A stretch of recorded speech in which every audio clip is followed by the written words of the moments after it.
Hi, everybody. It's Gene Simmons, and you're not, and you're listening to the Potter Than Hell podcast with Steve, BC, BB, and Dylan. But you knew that, didn't you? Ladies and gentlemen, welcome to the Potter Than Hell podcast. This is your last stop on the crazy train of hard rock and heavy metal. So sit back, buckle in, and hang on. Here we go.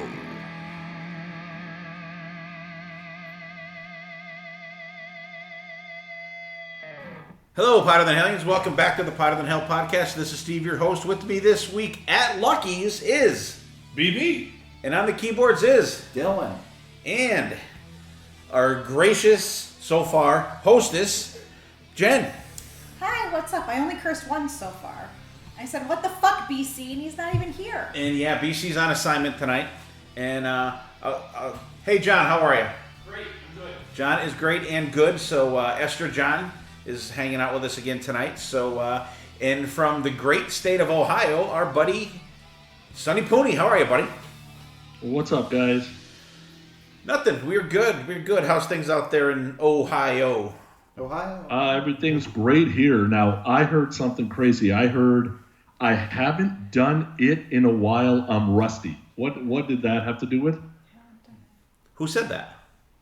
I don't know. I think it was a woman on your It was side. me, but Oh, Jen. Kind of that was scared me like a 2 little bit. minutes but ago, and I don't even remember. CPR. CPR. Oh, yeah, CPR. You're a little rusty. Oh. I haven't done it in a while. Sonny, that's her code for sexy time. Yeah. Oh, okay. Bow, chicka, bow, bow. Poor John.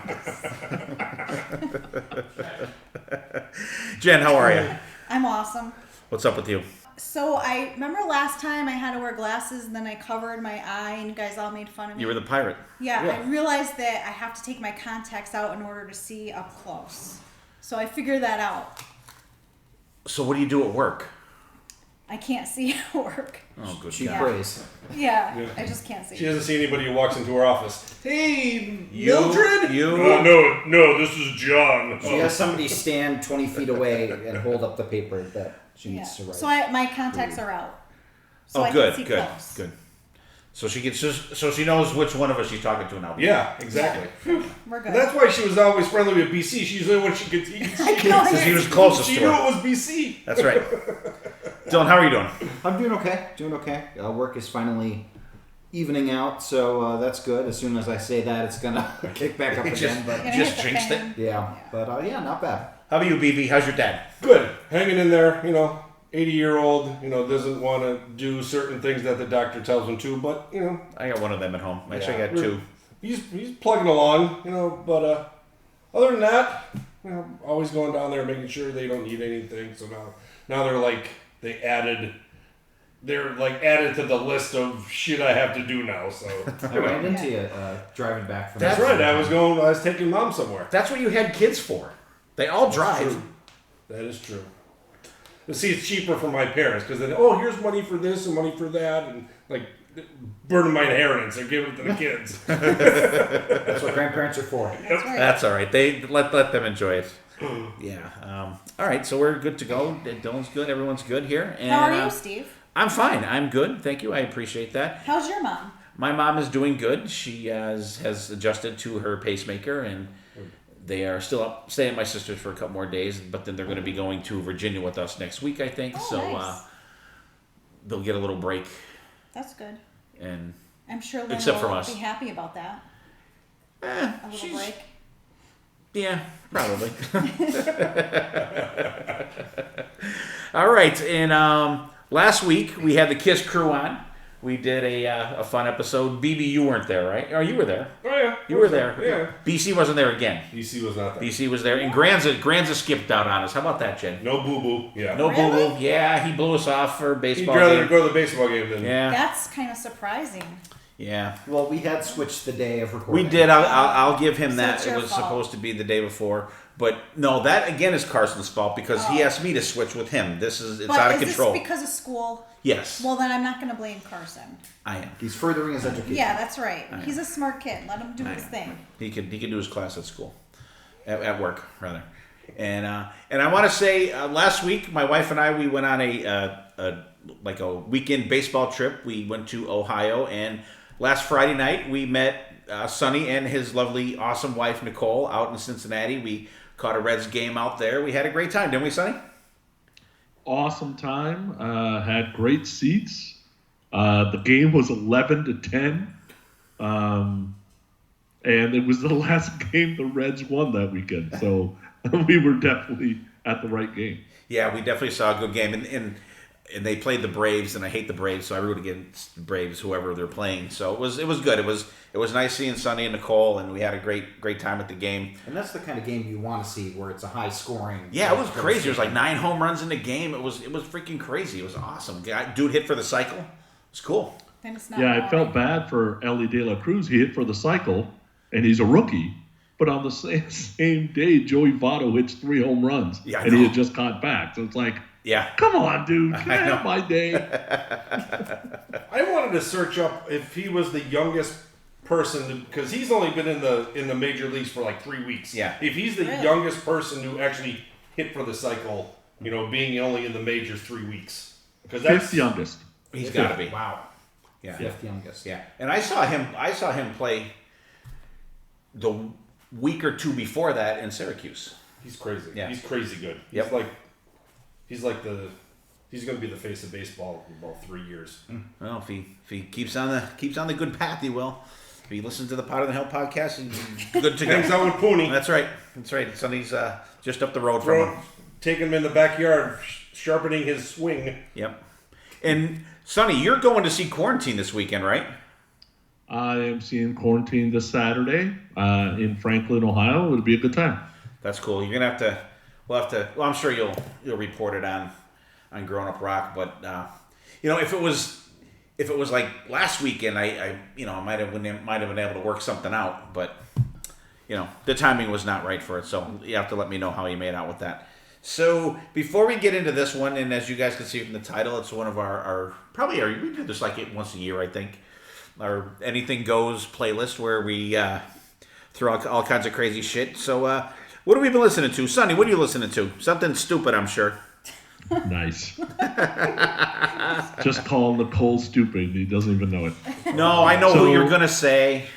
Yeah. So it took 29 years for me and my wife to come up with a band we like. Because we listen to 2 different styles of music. She doesn't like the guitar rock, not a lot. She tolerates some of it. I tolerate some of the stuff she listens to. But we went to a concert, and I had listened to some of the music before we went to this concert she wanted to go to. And live, it was so good. I'm like, I need to do a deep dive on this dude. And he has some incredible music, and that is Toby Mac. Who in the room knows Toby Mac? Can't say I do. Anybody? No. I only know it from you. I remember you had talked to me about that a while ago. Yeah. So Toby Mac he's a Christian pop rock guy. He was in a band called DC Talk for like 14 years. Went out on his own. Has released 9 studio albums. Been solo for the last 20, 23 years. This dude can sell out any arena in the Midwest. Like he's playing in Ohio 3 times within 4 months and is sold out. Really? And he's doing exactly what you would want Kiss to do.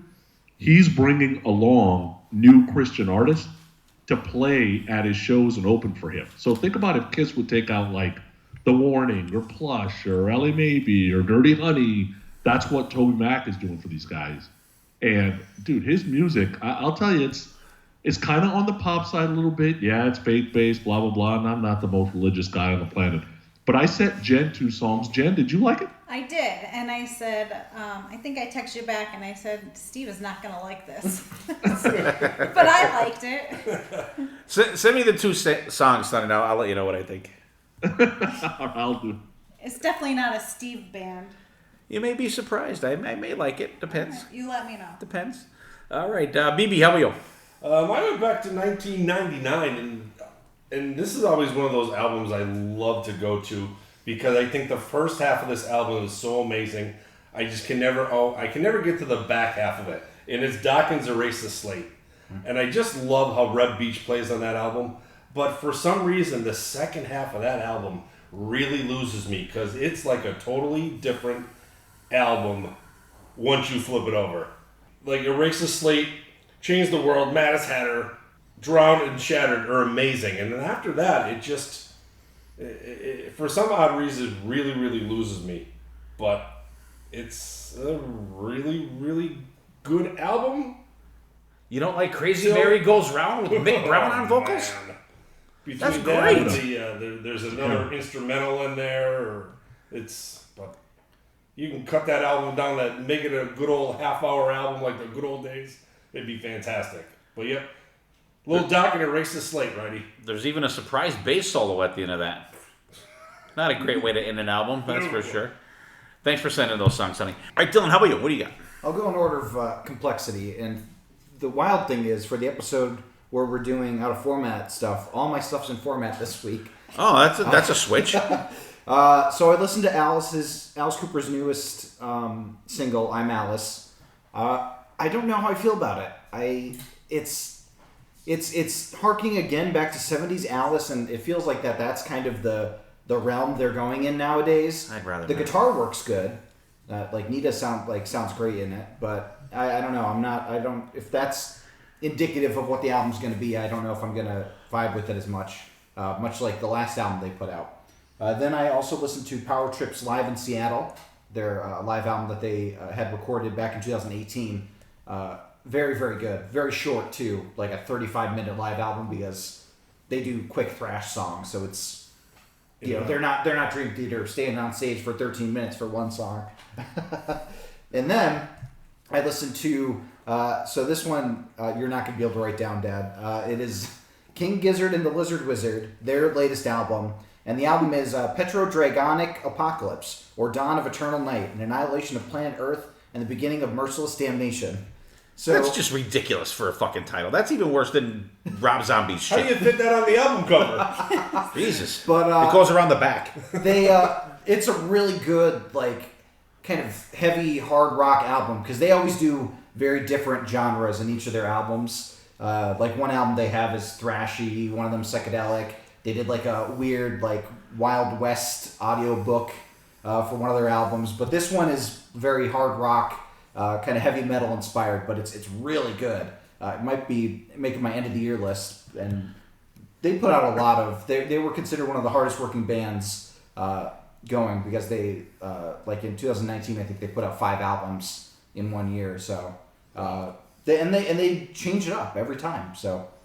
Interesting. Yeah, so that's what I've been listening to. I see that band in the bin at the Gallery of Sound all the time, but I never knew what kind of music they were. I thought they were like a hip hop or some. No, bullshit like they vary. Stupid name too. A lot of like stoner rock sometimes. Some like, but this album I think you would actually like. Oh yeah. Yeah. Maybe I'll try it. Jen, how about you? I'm afraid to even ask. What do you got going? Well, I got the new Foo Fighters album, so I've been Yes. listening to that. Very good. Yeah, and I like the Foo Fighters. They're a great band. So some of the songs are a little depressing, but I guess, for what they're going through after losing their drummer, you gotta put that in there somewhere. So I've been listening to the Foo Fighters, and then this is where you're going to be disappointed, because I'm actually disappointed in myself. Uh-oh. But we drove like 18 hours to Florida, and John likes country. So I hate country. I actually like country now and have been singing country songs, and I'm not sure what to do with I myself. think that's called Stockholm Syndrome. Is that Yeah, what it is? that's right. Yeah. It's You're a kind of captive ridiculous. audience. But yeah, so I like Morgan Wallen I don't know who that is. because he's I'm going to country. have a talk with John. That was I think he just recently played the Arena, if I'm not mistaken. Who? Morgan Wallen. The Arena or somewhere close. It was a pretty well attended show. Yeah, he's really good.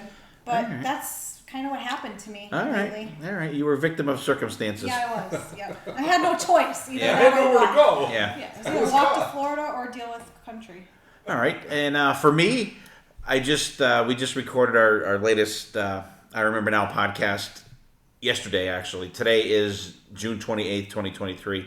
And yesterday was the 37th anniversary of Queensryche Rage for Order coming out. So we did an episode on that. So I've been kind of binging that a little bit.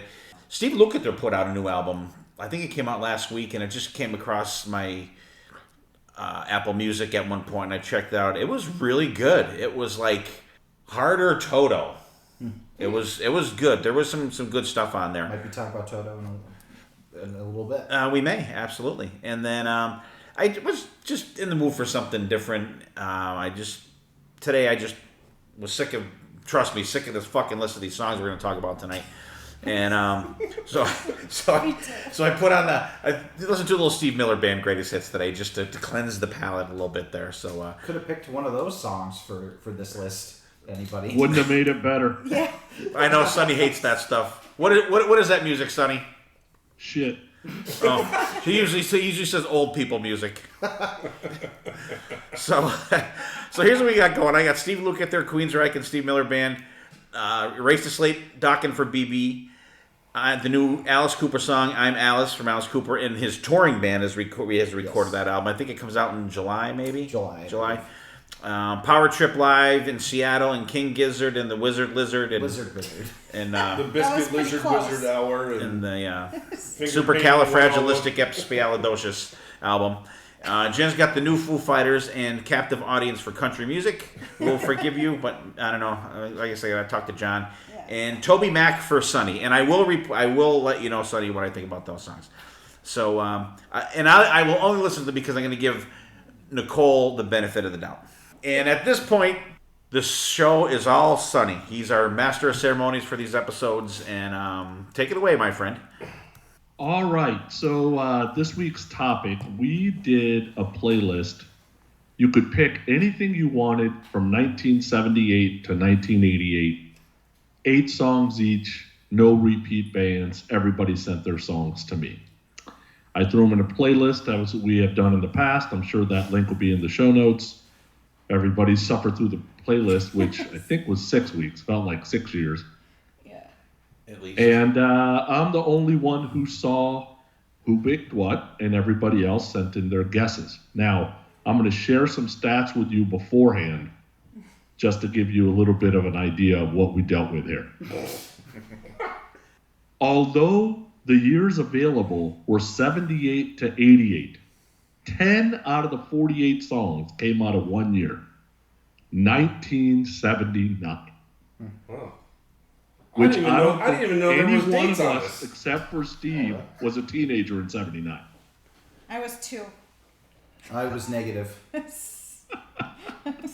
I wasn't a teenager in 79. I was only 11.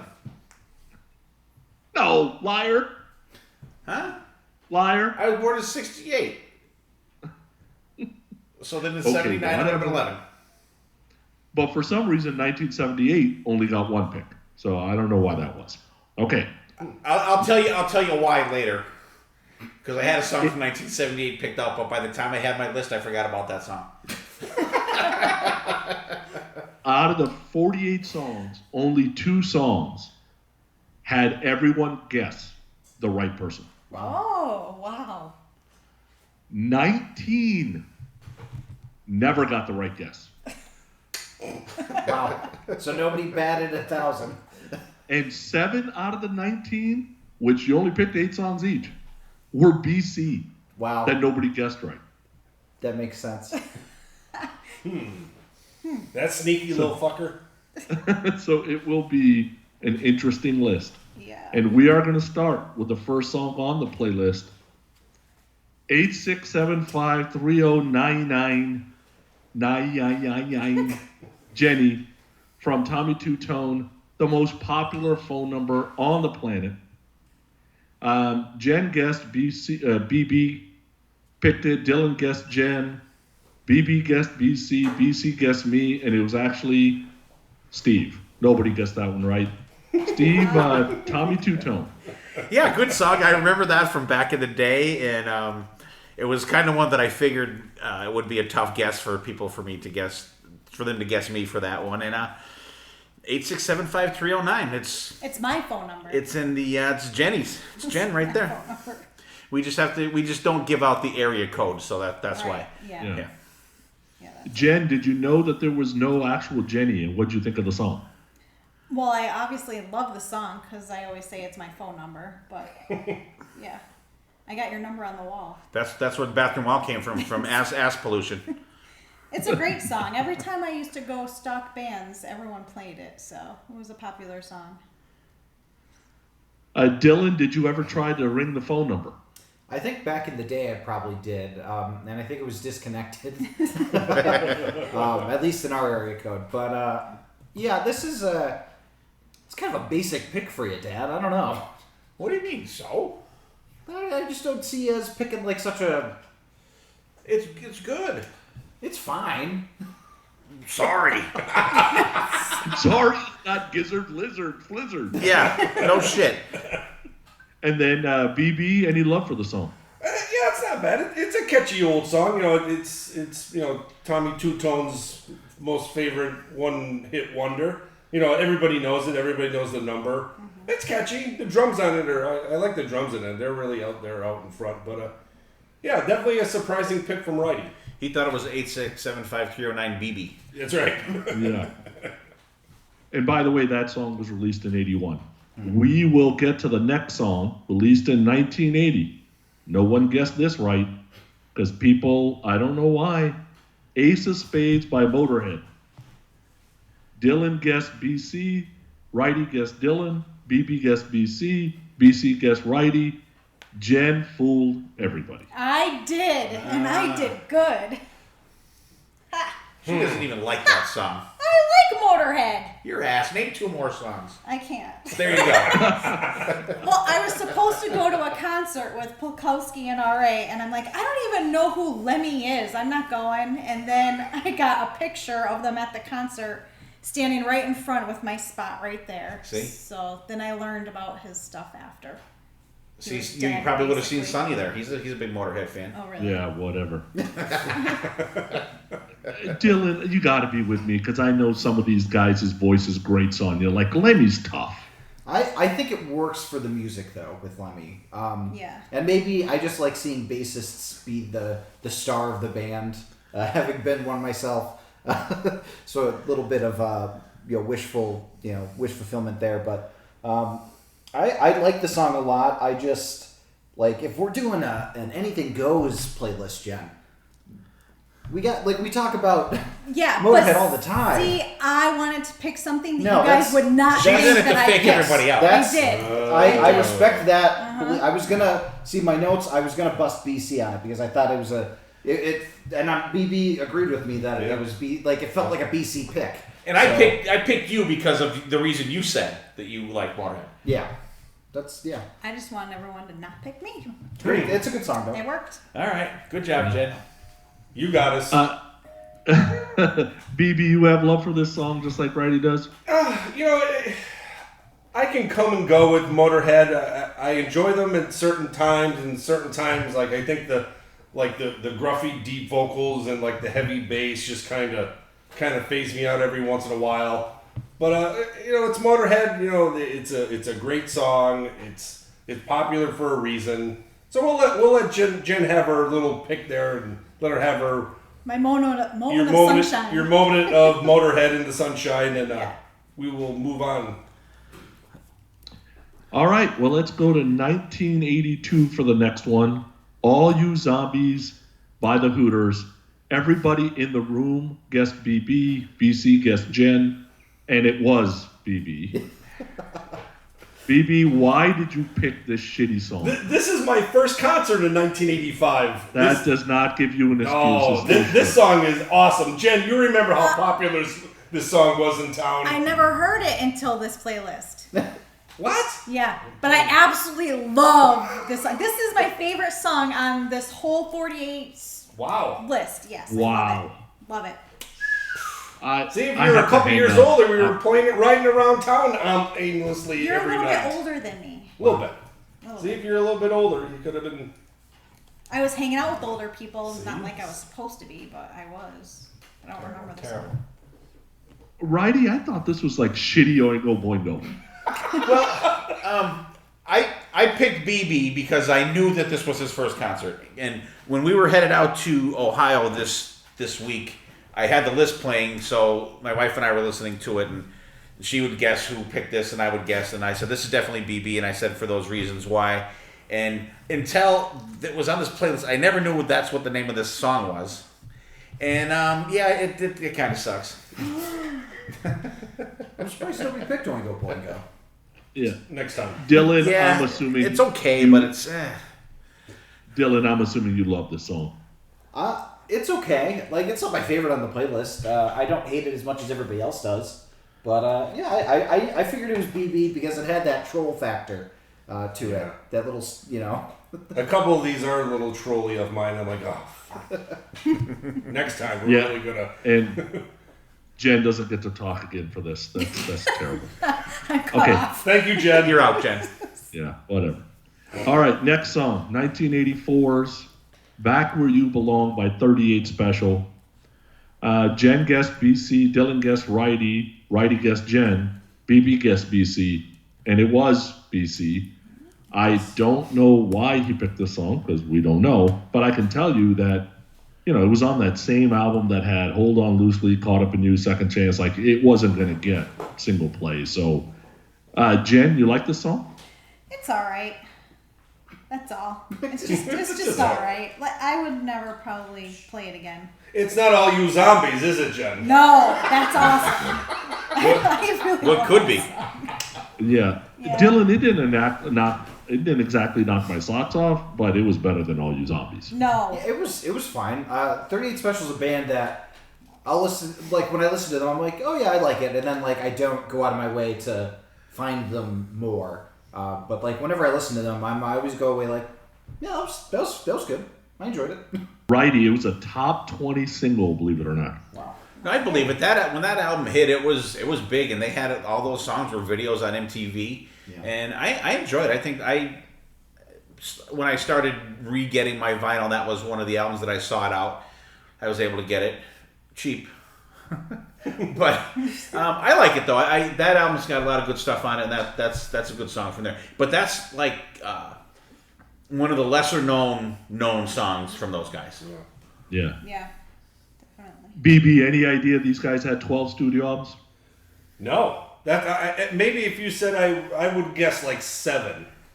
But BC's always been like that closet 38 Special guy. He's always, every once in a while, he'll bring out something with those guys. And I wasn't surprised when you said it was BC.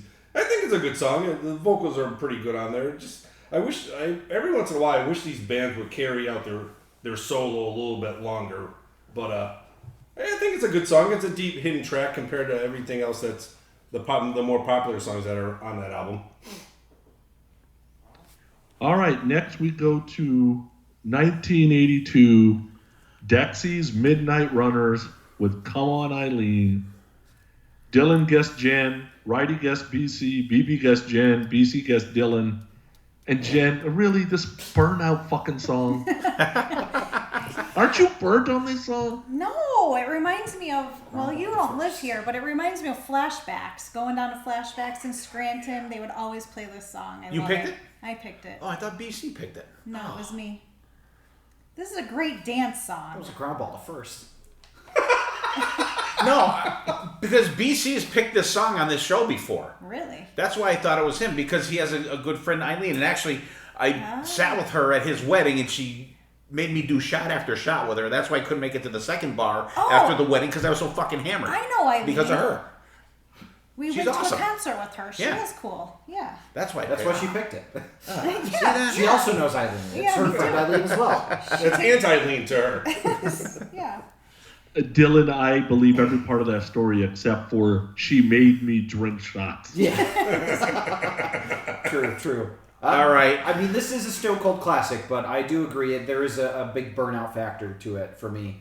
I mean, we used to sing it in the car all the time in high school. So, but I burned myself out on it because of that, unfortunately. Righty, number 1 in 7 countries. Really? That's craziness right there. That's craziness right there. It's not bad. It's catchy. It's an earworm. It's not one that I go to. It's one that, besides listening to the playlist on the way to Ohio this week, we listened to a lot of 80s on 8, and that comes up on the when they do the one-hit wonders and shit. So it's okay, but it's I don't seek it out. Do they It's have tolerable. other songs? Dexy's Midnight Runners. Oh, like they have other songs. popular. Nobody can name them. Yeah. Their mama Popular. can't even They name them. are one hit. They're like Tommy Two-Tone. Yeah. BB, you burned on this? Yeah, a little bit. I think it's just because of our age. You know, when did you say this came out? 82. 82. Yeah, so you know you're talking 40 years, and you know, poor Eileen, she's got some mileage now, she's baby. got mileage on her now. 40 years, she's for sure. But yeah, it is a little tire factor for me. You know, it was on the radio all the time back then, and like Steve said, you can still hear it on Sirius or satellite radio, whatever you listen to. You know, another one-hit wonder that, you know, it's a hit for a reason. It's catchy. It gets in your ear, but yeah, I have a little. I could skip this one every once in a while. And for the listeners, there's a theme. We're 5 songs in, and we've already talked about Jenny and Eileen. There is a theme. Trust me. Okay. And more to come. Yeah, more to come. We got all kinds of women. All right, next one. Dance the Night Away, Van Halen, 1979. Dylan picked BB. BC picked me. Why would I pick a DLR song? And then Wrighty and BB both guessed Jen. And Jen, why would you pick a DLR song? We had all the way to 88. I'm sorry. I was trying to throw you off again, like the whole Ace of Spades one, because, you know, I would always pick She Sonny. got it once, Righty. She's not getting this twice. Yeah, You like it one by the goalie once. It didn't work this time. Because I'm like, oh, you pick a. And I'm thinking, geez, Dance the Night Away. Why not? You could pick anything. Like, why are we Yeah. picking Dance the Night Yeah, Away? literally, like, oh, it must be This Jen. is like the best era for Van Halen, and we picked Dance the Night Away. Well, see, Jen, if you pick something like DOA or, you know, like... Women in Love you should have picked. All right. Loss of Control. Yeah. That So I would've would have been- lost you there if I did something like that. You went a little deeper, I would have picked Okay. BC or BB. All Because right. there's one song on that album Righty hates, and he wouldn't know which 3 of us, Yeah. or even 4 have picked. That would be picked definitely be a Women troll in pick. Love, he hates Women in Love. Oh, Yeah, all that's right. horrible. Worst Van Halen song. Dylan, why did you pick BB? Why did you think BB would pick this Well, song? I thought it was a very similar situation to with Jen, because BB is also a Sammy fan, so I thought that he would pick it for the troll factor, because we were saying, I think there are other Van Halen songs that in the era that I would have gone to before Dance the Night Away. At least you didn't pick Pretty Woman. No. I don't like that one. Awful, Yeah. lazy. Righty, it topped out at number 15 on the Billboard 100. Number 1 that day was Bad Girls by Donna Summer. Really? It's a great song. Yeah. Interesting. Over Van Halen. Yeah, I like Dance the Night Away. I mean, it's not a barn burner for me. It's there. It's off your favorite album. What are you talking It is about? off my favorite Van Halen album. A BB, she should have picked a Hagar song, right? 100%. But at least she picked the Van Halen song with the cowbell in it, so I guess we'll Starts out with the cowbell. we'll give her a half a star on that one. All right, next song. We finally get to the mid 80s. We're going to get to 1986. And we're going to go with Does She or Doesn't She by Black and Blue. Jen and Dylan both guessed BC. BB guessed Righty. BC guessed BB. And it was Righty. Righty, of course, you got to put black and blue on there, right? I did. I picked this because of Sonny's undying love for Jamie St. James. And I know he loves him and Black and Blue, and he always catches every show of them on Monsters of Rock The Cruise. Replacement. And he was extremely happy when they were announced for next year's Monsters of Rock Cruise, and it's a fucking great song. And I Jen. picked it because Sonny likes it. Jen, this chorus was brutal. Oh, stop it. I wasn't a fan of the song, really. And I had no idea who to pick. I was really kind of thrown off. Jen's gonna get kicked out of her own house here. Go to your room. I'm sorry. Dylan, are you with me? Like, I don't get all the hubbub with these guys. They're not a band that I go to often. The only time I listen to them is for the podcast. They're not really in my regular rotation, but they're okay. Well, listen, I still think that I made the right decision at M3 when you guys went to see Black and Blue and I went to see Mr. Big. Oh, I would like to see Mr. Big. If I would have known that I would have seen Black and Blue as many times as I have since then, I would have went to see them too. Yeah. Mr. Big kicked all the ass. And it was for a What If album, too. Yeah, they played Still Ain't Enough for me. Amazing. Yeah, BB, not only do I got a problem with the chorus, I got a problem with the vocal gymnastics at the end. Jamie sounds like shit. So I got a message for Jamie. She doesn't. You're asking, does she or doesn't she? She doesn't. She does that. I think this song is super catchy. Yes. Oh, good Lord. And plus 50% of the writing credits go to Kiss now. Gene Simmons and Tommy Thayer both have writing credits on this song. I think this is super catchy. The chorus is great. I actually like Jeannie St. James's vocals. Does she or doesn't she? I don't. Yeah, it's not like Good job, BB. For $29.95 she can, but for $29.95 she cannot. But no, I thought this is catchy. And honestly, Righty, if this was a different type of, like, I'm sure at the end we'll pick our 5 or 3 favorites. I'm not going to pick it as my favorite, but it is one of my favorites because it doesn't really go in the genre of the episode.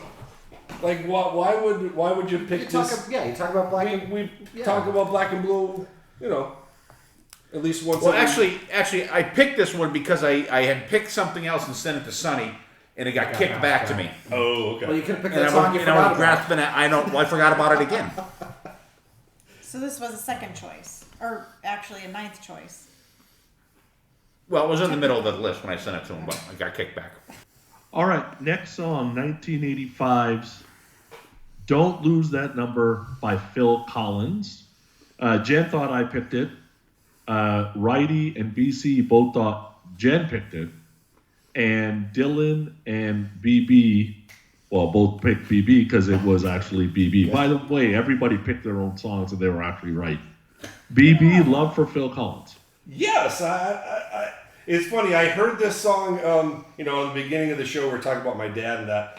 We were actually in Perkins. He wanted to go to Perkins for lunch, and that song came on the radio. I'm like, oh wow. I'm like, this is pretty good. Like the drums in it are super catchy. And then I find out they're like electric Linn drums from some drum machine that he used to use back in the day. I actually, it sounds like a Genesis song, but it's still under Phil Collins' album, and that was a great No Jackets Required. That was a humongous album in '85, and I'm sure this was released as a single being on the radio. I actually love this song. Yeah, Jen, this album went number 1 in every country it got released in except for Austria, where it went 11. That's pretty crazy. Love for this song? Yeah, I do. And I like Phil Collins. I think he's this is a great song. Good pick. I like it. That's 2 that I like out of yours. It's getting better. Dylan, that's 2 songs about phone numbers, because there was no texting in the 80s. Yeah, that's right. That is true. I did think about that. Yeah, I'm for one super glad nobody picked In the Air Tonight, and that this was picked as the Phil Collins song. Because as much as I love In the Air Tonight, burnout factor on that, it was very refreshing hearing this, for sure. And I did like it quite a bit. I like Phil Collins. I like everybody that came out of Genesis. So, yeah, I'm... that's a stamp of approval for me. Right. See, that's all I'm looking for here, Righty. Now you can shit on it. Go ahead. Righty, if you really take a listen to the song, there's a lot of distorted guitar in there. Yeah, I guess. It's okay for me. I rather Phil Collins from Def Leppard, but it's not bad. It was one of those ones that comes on 80s on 8 all the time that I don't skip it. I don't hate it. It's not a favorite of mine on the list, but it's not one that I skip. It's not one that I go to, but it's not one that I skip either. Not bad, BB. Phew. All right, I'll take that.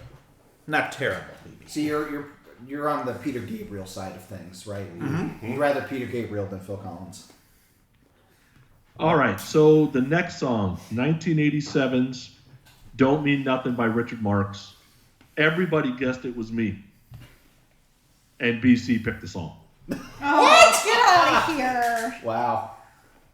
Wow. That's not a BC I think song. BC and Sonny were in collaboration on that one. Yeah. No, not at all. Classic, though. Jen, classic song for you? Well, I guess. But What was Richard Marx's more popular songs? I didn't really listen Anything to a I'll lot do, of I'll stuff. do it for you. Yeah, like No, that's Brian Adams. No, that's Brian Adams. No, it's Wait, Richard Marx. Endless Summer Nights, Now and Forever. He's got a bunch. Yeah, I didn't. Really Yeah, Right Here Waiting. That album it came off of had like 3 or 4 that were on the radio. I didn't really listen to this one too much, but it's all right. I wouldn't go back and play it again. So it's just Wow, okay. that's so interesting. Because Dylan, I don't know if you know, Mark's had a hell of a time shopping the demo. Nobody thought he could sing.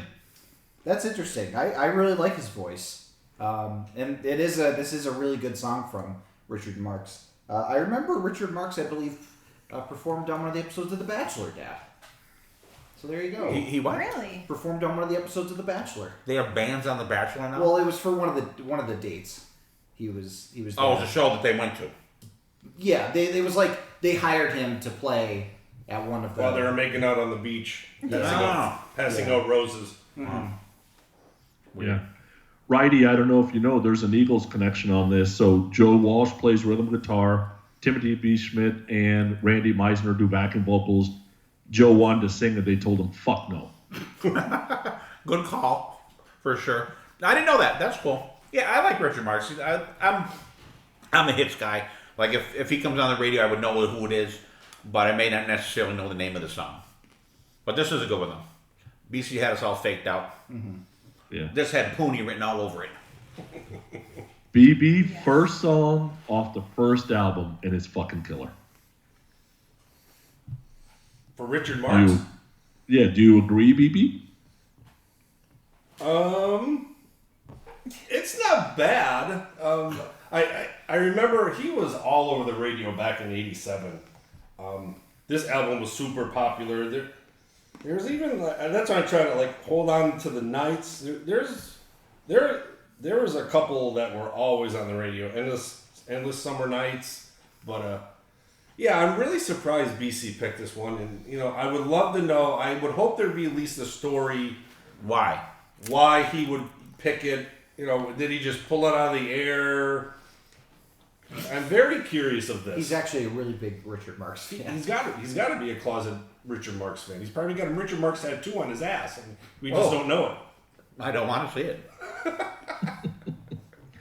All right, so the next song, we go to 1981, and we go to the Human League for Don't You Want Me, Baby. Jen guessed Dylan, BB, and BC all guessed Jen, and it was actually Righty. So Boom! Another basic song. Why are you picking all Why these is it basic basic? songs? It's good. There was a video of it. I like it. I think it's a great song. Pick all the burnout songs. I like Now that. we know why he's going to win this, because Yeah, 'cause we're going to get all of his picks wrong. The girl sings first, and then the guy or the guy and then the the girl. guy sings Yeah, first. I and like then it. the It girl's tells like, a this story. guy's It's really catchy. creepy. I like the chorus. Are you both beside? I love it. It's fucking awesome. It's Boy, horrifying. he really sells this shit, Wow. doesn't he? Yeah. You should have been a used car salesman. Why? I do like it. I do. Horrifying. Yeah. Why? He goes from Wolf Mother to Human League. I don't understand.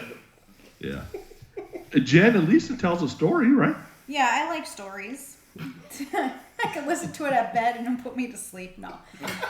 I wouldn't want to sleep No. around that guy. I like this song. I never knew who the artist was. The Human League. I've never heard of them before. Another one-hit so wonder. that's oh, is it? That would be why. But I like the song, and I think everyone probably knows the lyrics to it, so it's catchy. I'm just really surprised that you picked it. Dylan, this was a #1 hit. Knocked out Ebony and Ivory in July of '82. Good. Way better song. This is it's a fine song. I do have burnout factor from it, and it is an every breath you take situation where the lyrics are super disturbing, and this guy should not be allowed around any women. The woman's like, I don't want this attention. Please don't talk to me. Well, she's BB, on if you had to Hitler's. guess how many studio albums the Human League has, what would your guess be? 4. They have 9. Damn it. Wow. Yeah, that's They've been surprising. together since '77. They're still playing. Living off those royalties. Yeah, that's Just crazy. Off one song, they're still Yeah. Show for the last 10 minutes. You'll be good. they're still banking on one song. But Maybe they're one of those bands. You know, I noticed this little window that we have. The synthesizer in this album, this song is really, really good. And you'll notice, you know, as we get deeper in this, how many songs actually have a lot of synth or electric organ, whatever you want to call it. I was kind of surprised, but then when the window that we're in is surprising. But yeah, definitely, I think the synthesizer in this song is great. All right, we're going to go to our next 1979 song, The Popular Year. And we're going to go with a guy named Rupert Holmes, which nobody knows who Rupert Holmes is. Neither does Rupert Holmes. So we're going to go with Escape the Pina Colada Song. Dylan guessed BB and BC both guessed Jen guessed Steve, and Jen was right. Again with We're this all. one-hit wonder. He said he pulled the one-hit wonder. I did list not. out I of the swear to internet. God, Yeah. I did not. I Just did pulled it not. off of Spotify and Yeah. sent it to Sonny. I did not. One-hit wonder, and then the one black and blue song. Which is a no-hit wonder. Ooh. Yeah. Whoa. Strike 3. You're not hitting for this cycle tonight, righty. And neither are we because we keep getting this wrong. So, Righty, explain yourself. Another song that I like that I think is good. This was on the radio all the time when I was growing up. It would be on the radio when my mom was driving us around. We used to go to Elk Lake almost every day during the summer, and this would be on the radio. And I remember hearing this song a lot, and I like it. I think it's cool. You think it's Jen, cool? I like it. Sorry, he thinks it's cool that the guy's going looking for another woman, the woman's going looking for another guy, and they're married together. You think that's cool? Go on the swingers cruise. Yeah. They put out a personal ad. Come on. So, Jen, you don't like this song? It's catchy, but they're both fucking cheaters, is what they are. Whoa. Yeah, cheaters. I just like the chorus. Righty likes to get caught in the rain. That's all. Apparently, and Pina coladas are horrible. So it's not a bad song. I just think that they're cheaters. Dylan, it was a good idea to put the Pina Colada song in parentheses because nobody knows this song's name, Escape. Yeah. No, definitely not. Yeah, this is another Burnout Factor song for me. The thing that I do like about this song is there's an episode of Better Call Saul where they're trying to film at this high school, and they tell the teachers that Rupert Holmes went to the high school. They're doing a documentary on him. Oh, really? and while the teacher goes to clear it, they're like, "Okay, we got to film real quick." So that's the thing I like the most about this song was that inclusion. And BB, this was a #1 hit. It had knocked out Babe by Styx. Wow. Okay. That is very surprising. I think it's like everybody else. There's a little, board factor. If it just, I don't know. It's. I keep looking at you. I can't believe you fucking make this song. So you go from fucking pirate rock and roll to fucking. If you like Rupert pina Holmes. coladas. Did you know that Rupert Holmes did this song before you picked it? No, he Yeah. didn't. He did not. He did not. He did not. If I said no, he wouldn't believe me.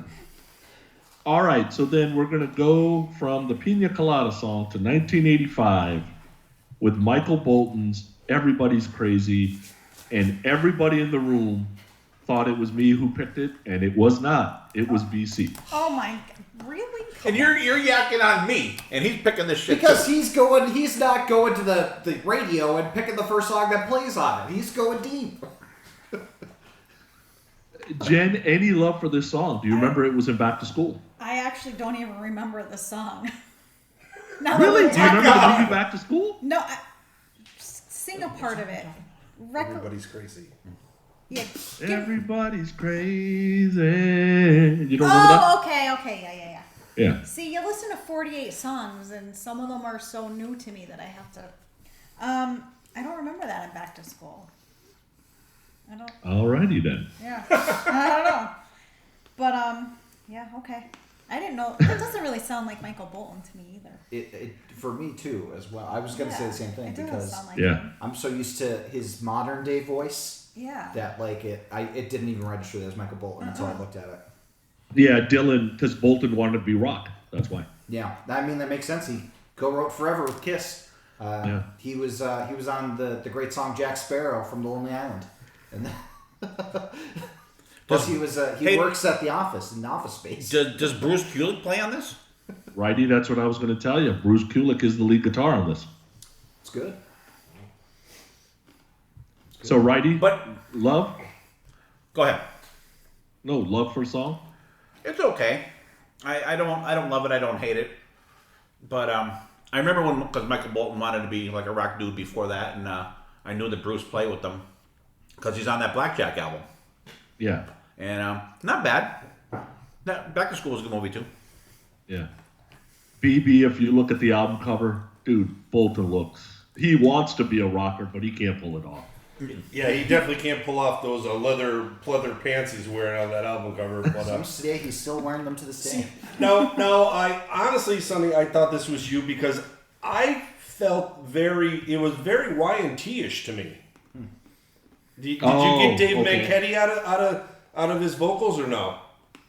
No, I didn't, but Really? I get what you're saying because it's kind of upbeat. It's very movie-like, and it was in a movie. Like it's one of those songs that kind of feels like Summertime Girls. Yeah, I actually enjoyed it, and that may be one of my favorite ones on there. Just for I'm blown away that it's Michael Bolton, Yeah.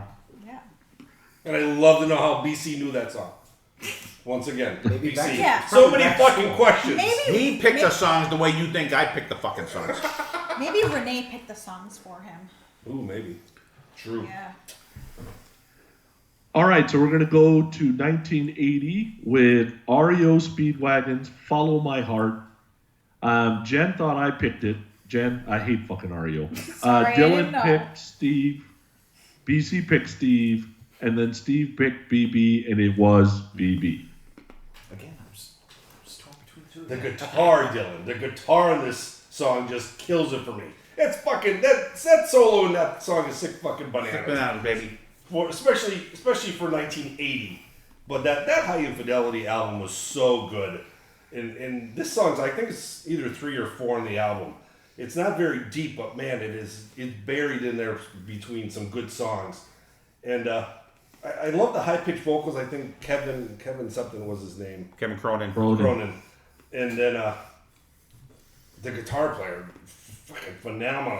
Very underrated for 1980, but yeah, I really enjoy that album, the High Infidelity album. This is definitely one of those songs that are, like I said, kind of hidden in there, so that's kind of why I picked it. Just pretty much just for the guitar solo. Jen, it's the vocal that's the problem for me. That crooner vocal don't fit the guitar.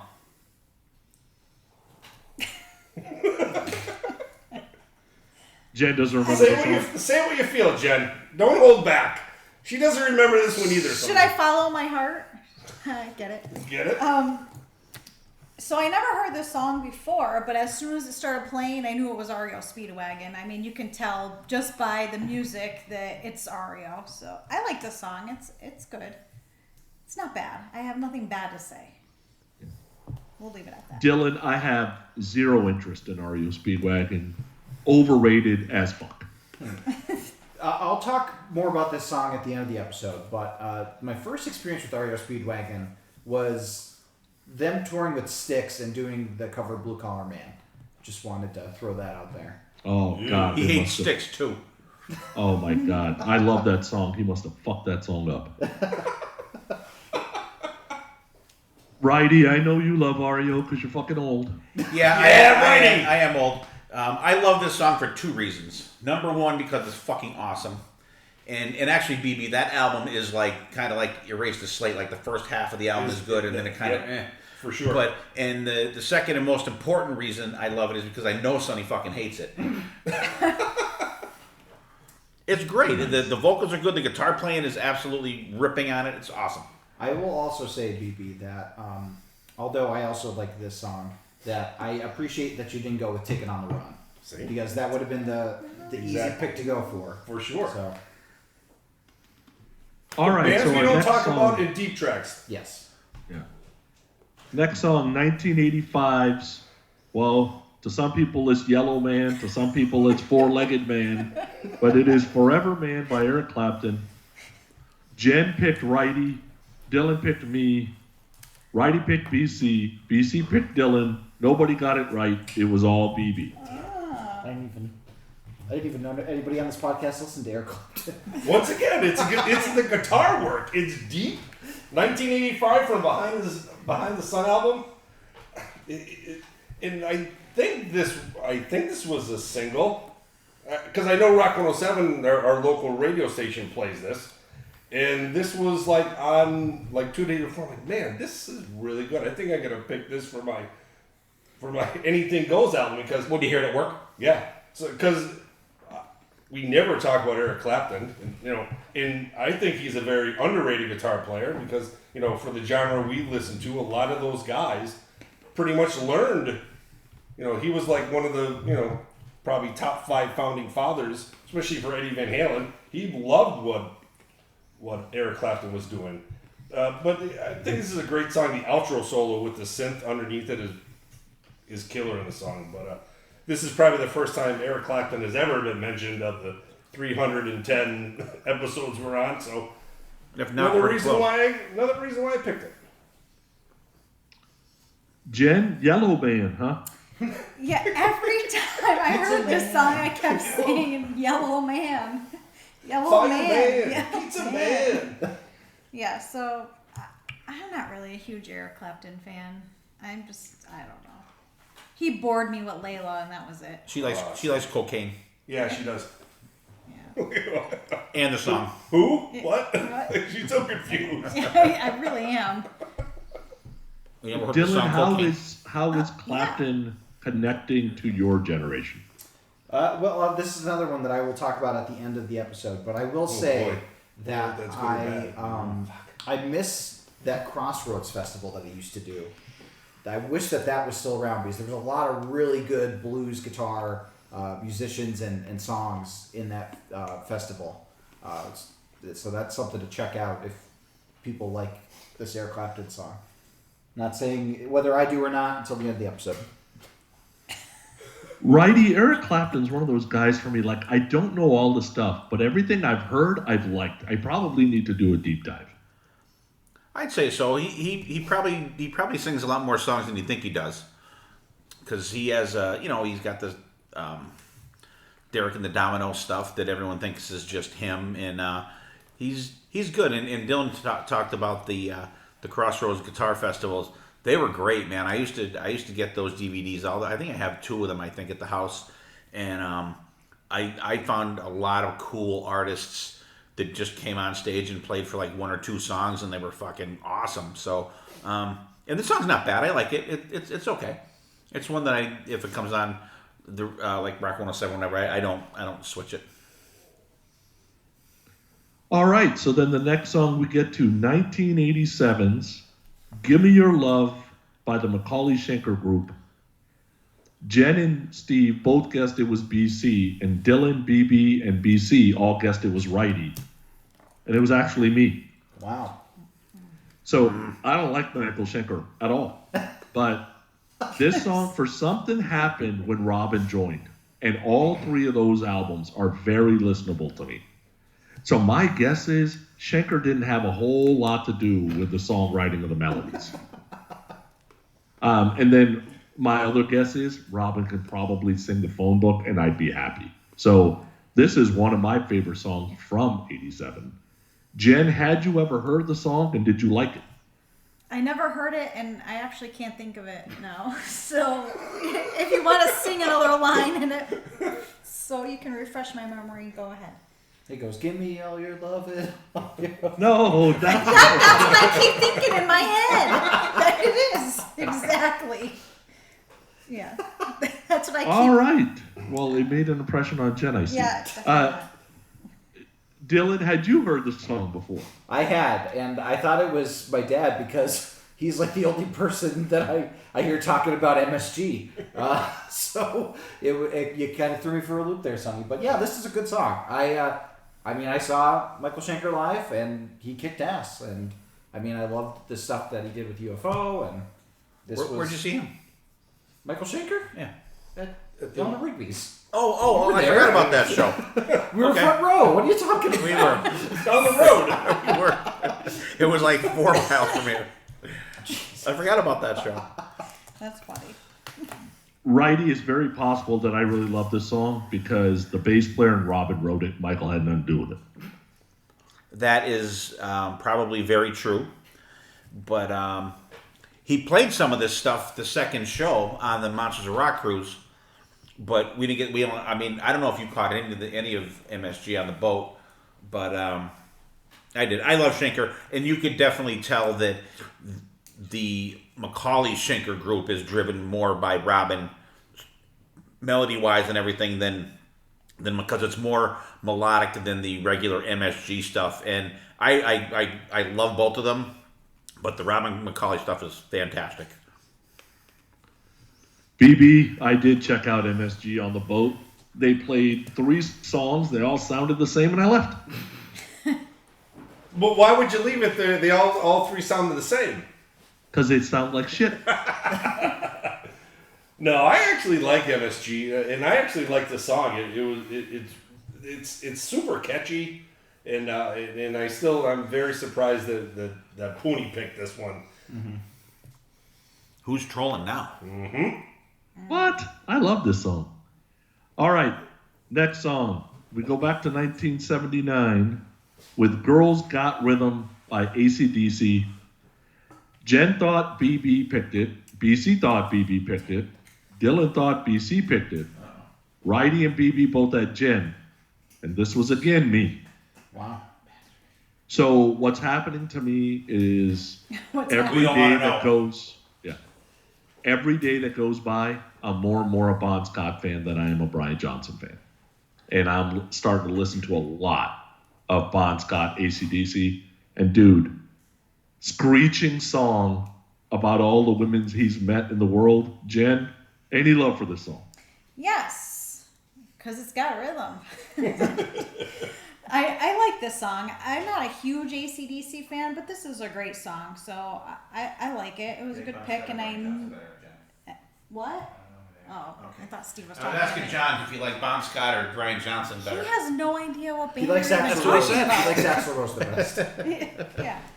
So I like it. This is a good tune. Dylan, Brian Johnson, or Bon Scott? I'm a Bon Scott guy all the way. I just think he has this attitude that he brings to the band that Brian Johnson, I like Brian Johnson, but there's just this charisma in Bon's singing that comes through, and this is off my favorite album from AC/DC, so this was a great pick for sure. Wrighty, 7 times platinum, Highway to Hell. Great album, awesome album. It's it's good and bad that was the last one with Bon, because I've at least up to that point it was their best selling album. I mean, I like Power Ridge a little bit better, but you can't deny the Highway to Hell album. It's freaking fantastic, excellent pick, and I love the background vocals on that. Yeah, you can just picture Malcolm and Cliff Williams just coming up to the mics and singing in the background, and good pick. BB, any Bon Scott love? Oh, 100%. Big Bon fan. And honestly, you probably could have, in my eyes, you could have actually just thrown a dart at this album. And whatever that dart landed on, you could have thrown it in this list. But, like deeper for me, like I would have loved to listen to like Night Prowler or something. Nanu. Oh my God, that song is so good. But yeah, that's a great album. Girls Got Rhythm, not gonna deny it. It may have that, hit factor, but that whole album, like I said, is fantastic. All right, we stay in 1979 with Supertramp's Goodbye Stranger. Jen guessed BC, BB guessed Wrighty, BC guessed Jen, Wrighty guessed Dylan, and it was Dylan. Yes. Dylan, I don't get this song. Really? Of course he doesn't. First off, it took 17 songs to get to my first pick. But I love this song. The Breakfast in America album is a great album, I think. I love the kind of jam towards the end of it. I think it's a really cool kind of build to it. It's a great song to sing along to. It was Princess Diana's favorite band. Can't go wrong. Supertramp. Jen, it was the first Dylan song on the list, like you said. And when I first heard it, I'm like, what the fuck, Dylan? Like, I'm really trying to like your songs, but it's not helping. I like it. I like Goodbye Stranger. It's been nice. Hope you find. Yeah. Sorry. I remember it from when I was a little kid, so I think I just remember it from being on the radio and my dad playing it. So, good song. Bring back some memories. Sonny, would you rather I pick the logical song? No. Just, I'm not interested in Supertramp. And Righty, I didn't recognize the song until the Chipmunks showed up, and I'm like, oh, this fucking song. Well, I knew Dylan picked this song because I know he loves it, and I really like it too. I love the solo at the end. Yeah. It is, so, and I know this is another artist that I'm sure Sonny hates too, but you could swear that Peter Frampton is playing that solo at the end of the song. It's fucking awesome. BB, are you at least with me? I don't get the hubbub about this band. I teeter with this song in Supertramp. You know, like the synth and piano and the whistling are all right.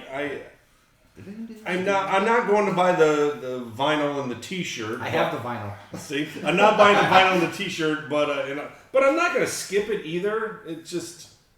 I think it flatlines for me. It's okay. I can literally just name this and the logical song from them. That's it. Both from Breakfast in Straight America. up. Yep. All right, so we go from that, and I would say that the four people in the room all want to punch this person at the same time because he continues to give shit to everybody else that picked songs they shouldn't have picked. But then he picks Hammer to Fall by Queen, and everybody guessed it right. Oh. Listen, I don't think that this is as big of a. And they're all looking at me. Yeah. As big of a hit as I could have picked. We Will Rock You, We're the Champions. Like Hammer to Fall's at least a little left of field. It's a good song. Jen, any Queen love?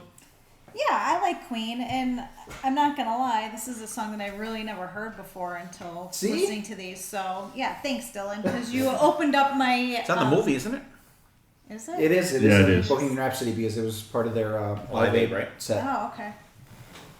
But I It's don't off the remember Works it album. from before. Or But no, I like Play it. the Game. No, One of them. one of those. I think it's off the game. I wouldn't skip it.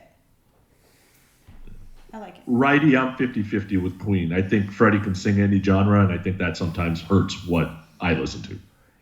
Yeah, I'm more of a hits guy. Although with Dylan and I doing the album duos with Queen, I am getting familiar with some of the more obscure stuff, and some of it I like, some of it I don't. But I think the Queen was another band that really had their singles and well-known songs picked well to be put out there.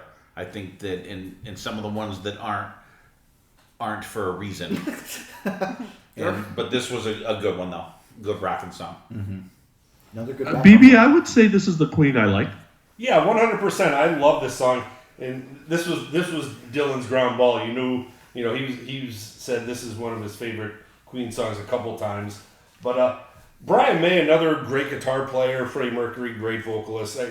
It fits well for this episode, like especially for Jen who has never heard of it. Mm-hmm. But yeah, a great pick out of their category or catalog for sure. And it is off the Works album. I was right the first time because they say Play the Game in the song, so that's why I was thinking it was off the game, but it's off the Works album.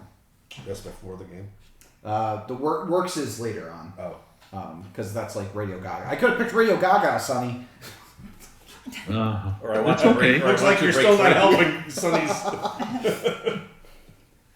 All right, we go to the next song. We're going to go to 1982, John Cougars, before he was Mellencamp. Hand to Hold On To, Jen guessed Righty, Righty guessed BC, BC guessed BB. but BB and Dylan both guessed me, and they were correct. So, believe it or not, this is off Cougar's 5th album because the first 4 albums sold 22 copies total. Oh my god. It was all MTV. Dude, Jack and Diane went number 1. Hurt So Good went number 2. Hand to Hold On To went number 19. If it's not for MTV, John Cougar is working at McDonald's. He might be manager by now if that was the case. He might be manager by now. Free education too. Jen, this has got to be a song you love. I do like it. I like John Cougar Mellencamp. Johnny whatever Cougar. he wants to go by. Yeah, I like him. Yes, This is a good from song Notes. too. So yeah, I like it. Dylan, I'm basically an 80s and 90s Cougars guy. Like, the last 23 years have been shit. I will talk about this at the end of the episode, but I will say, for some reason, Kenny Arnoff, who did drums for the Cougs, follows me on Twitter for some reason. Oh, yeah? Yeah, I don't know why, but he does. So that famous drum fill from Jack and Diane, that was Kenny Arnoff. So yeah, that's my claim to fame. He's the A in HSAS. Yes. Yeah. Wrighty, was it MTV that put Cougar on the map for you? Oh, hell yeah. Yeah. Because as soon as the video started playing, those songs hit on the radio, and then you couldn't get away from them. But and that's another one, too, that the songs that were picked from him were the good ones. You go into the albums, the deeper tracks, and you're like, they're okay, but like, and I think when they started doing the Farm Aid as well, that really gave him a little more profile as well. But good, I like the song. It's good. BB, it was a number 1 album, sold 5 million copies. Yow. Wow. In 1982, that's a big number for sure, and it's all because of Jack and Diane. I think that song, I think we can all agree, really shot him into outer space. Hand to Hold On To, I think that's a great, not much of a popular song from that album. I don't know if it was released as a single, but it's super catchy. Like, it's really, really good.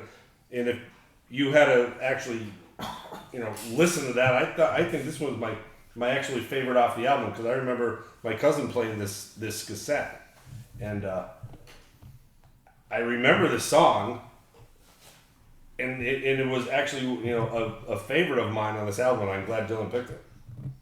Sonny. Sonny picked it. Oh yeah. Yeah. You and I picked Sonny. Yeah, Yeah, that's we it. picked Sonny. Yeah. All right, so then we go to 1980s, Hello Again by Neil Diamond. Jen thought I picked it. Jen, I don't like Neil Diamond. Well, I Put that in your notes. didn't think that anyone here liked Neil Diamond, so It must be a one-hit wonder. Oh wait, Yeah. never mind. Dylan and Wrighty both guessed BB. What the? Because you have a kid at Penn Right. State, I thought. Okay. I was grasping for oh, straws. Sweet Caroline. And Yeah. nobody got it right because it was BC. BC. Jesus, Renee's I'm telling you, picking Renee this shit. picked Renee's these picking songs this for shit. him. I'm telling you, I hope this is on BC's Get Busy playlist because this song is complete shit, It Jen. is shit. And I don't want to ever hear hello again, so I just want to say goodbye. Goodbye again. It's awful. Awful.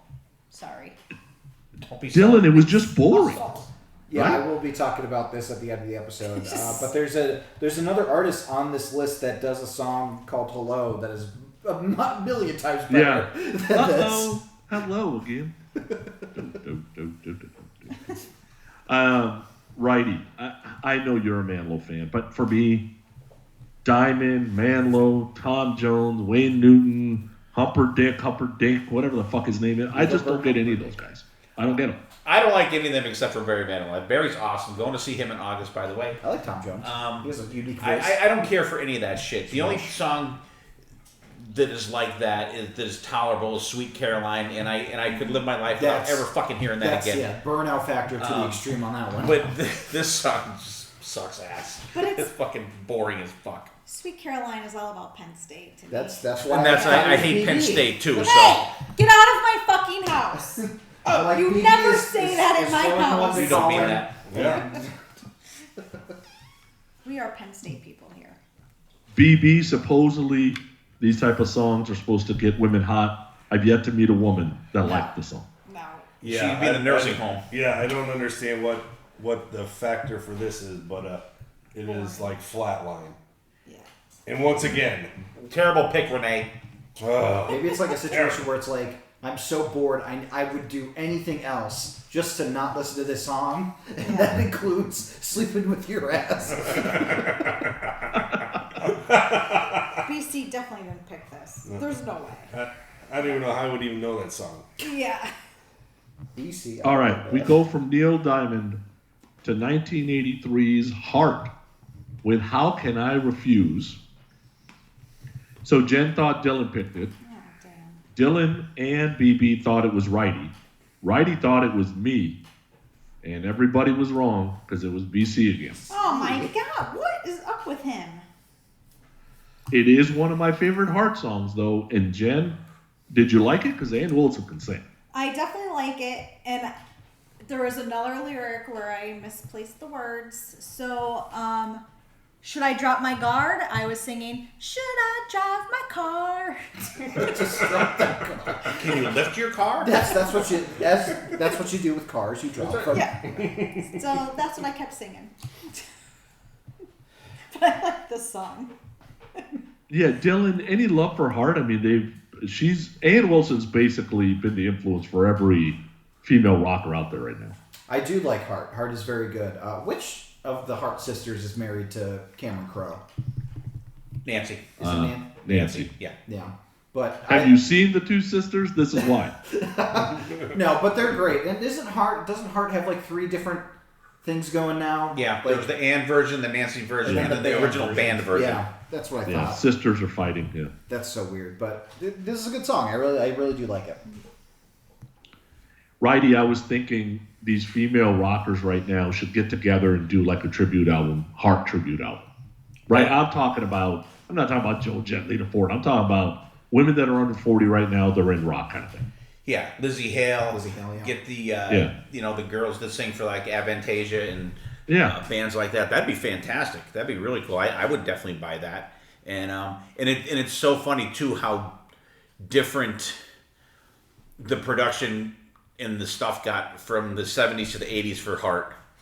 You could associate one with another, but there's so much more streamlined, so much more popish and hookish in the 80s, and they even made them like more glamorous looking, if you want to say that, and for those videos, and just good stuff. BB, this is before we saw Nancy in that corset. The ladies hate those 2 albums. They do. They do, but you gotta love her voice. Yeah. She's got her pipes and her sister.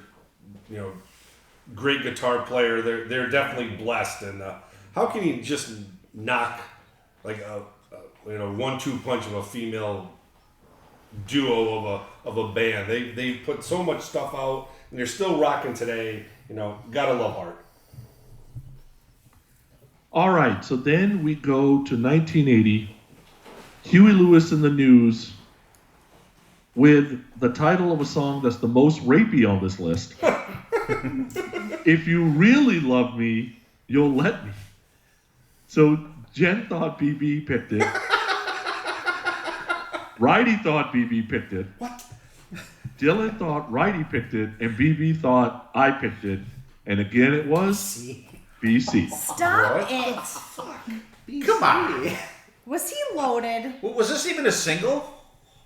Where is I he pulling don't shit know if a from? rape song was single. No. This is the worst Jen, episode so for him you have not a to be problem here with 2 for. people cheating? I You know. got a problem with the rape song? Oh yeah, I think that's fantastic. First time I ever heard this song, and wasn't quite a fan. wasn't really a fan of it. No. Yeah. I'm just really shocked that BC's picking this garbage. Renee's picking It this must shit. have been like a randomizer, random song from this year. Yeah, I'm not understanding where he's coming from. He's trolling all of us. Yeah. We're calling you out, BC. I'm gonna text him right now. Your picks suck. Dylan, this power punk Huey, I'm not loving. Do you like Huey Lewis in the News? I didn't mind it. I liked Not it. really. I thought that it's really interesting because Steel Panther literally does a song with that title, If You Really Love Me. And it has the same exact vibes, but they're doing it as a parody. So it's like... So lyrically, not a fan, but musically, I do like this era. And it is sad that, like, Huey's kind of, I think, going deaf, so yeah. they can't really play anymore, but I like Huey Lewis in the News. Yeah, righty, I'm glad that they got into more of a groove, 3 years later? Like, there was groove to the songs. BC said they're classics. That's why. Yes. Classic. Yeah, Sonny, I really liked a lot of the Huey and the Lewis stuff once they got to I thought you did. 4 Yeah. and but this song, BC, if you're gonna pick a Huey Lewis song, at least pick one that's like good. I don't care for this one. I like and they're another band that their singles were picked very well. Yeah. And I mean, Sonny, I'm sure they're Bay Area guys, right? Oh, yeah. And I'm sure you've seen them a ton of times. Hell yeah. They've hardly ever, that I can recall, played around here. I don't think I've ever had an opportunity to see them. Shit, they might have done the anthem or Star Spangled Banner 10 times at Giants games Wow. Oh, really? Oh, that's cool. or A's games. Right. Yeah, I knew they were from your area out there. Yeah. BB, any love for this punk Huey? Nah, I think I go, if I'm going to go to Huey Lewis, I'm going to go to that 4 album. But Their sports. Your sports, yeah. Sports. It's just not. It's all right. Like, I didn't skip it. It was kind of catchy. You know, there's that cool little Huey Lewis harmonica in there, which is, different in my ear. But yeah, not my cup of tea for today. Yeah.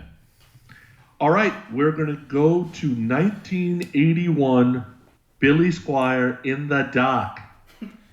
If you really love me, you'll let me in the dark. Okay. Right. Jen, Dylan, and BB all picked BC.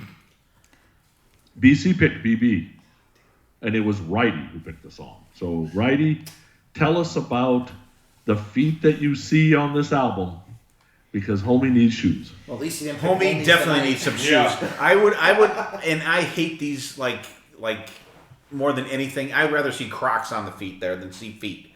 Crocs are very comfortable. But that album and another one, BB, I think that like the first half of the album is really It's good. really good, yeah. And the second half, you're like, eh.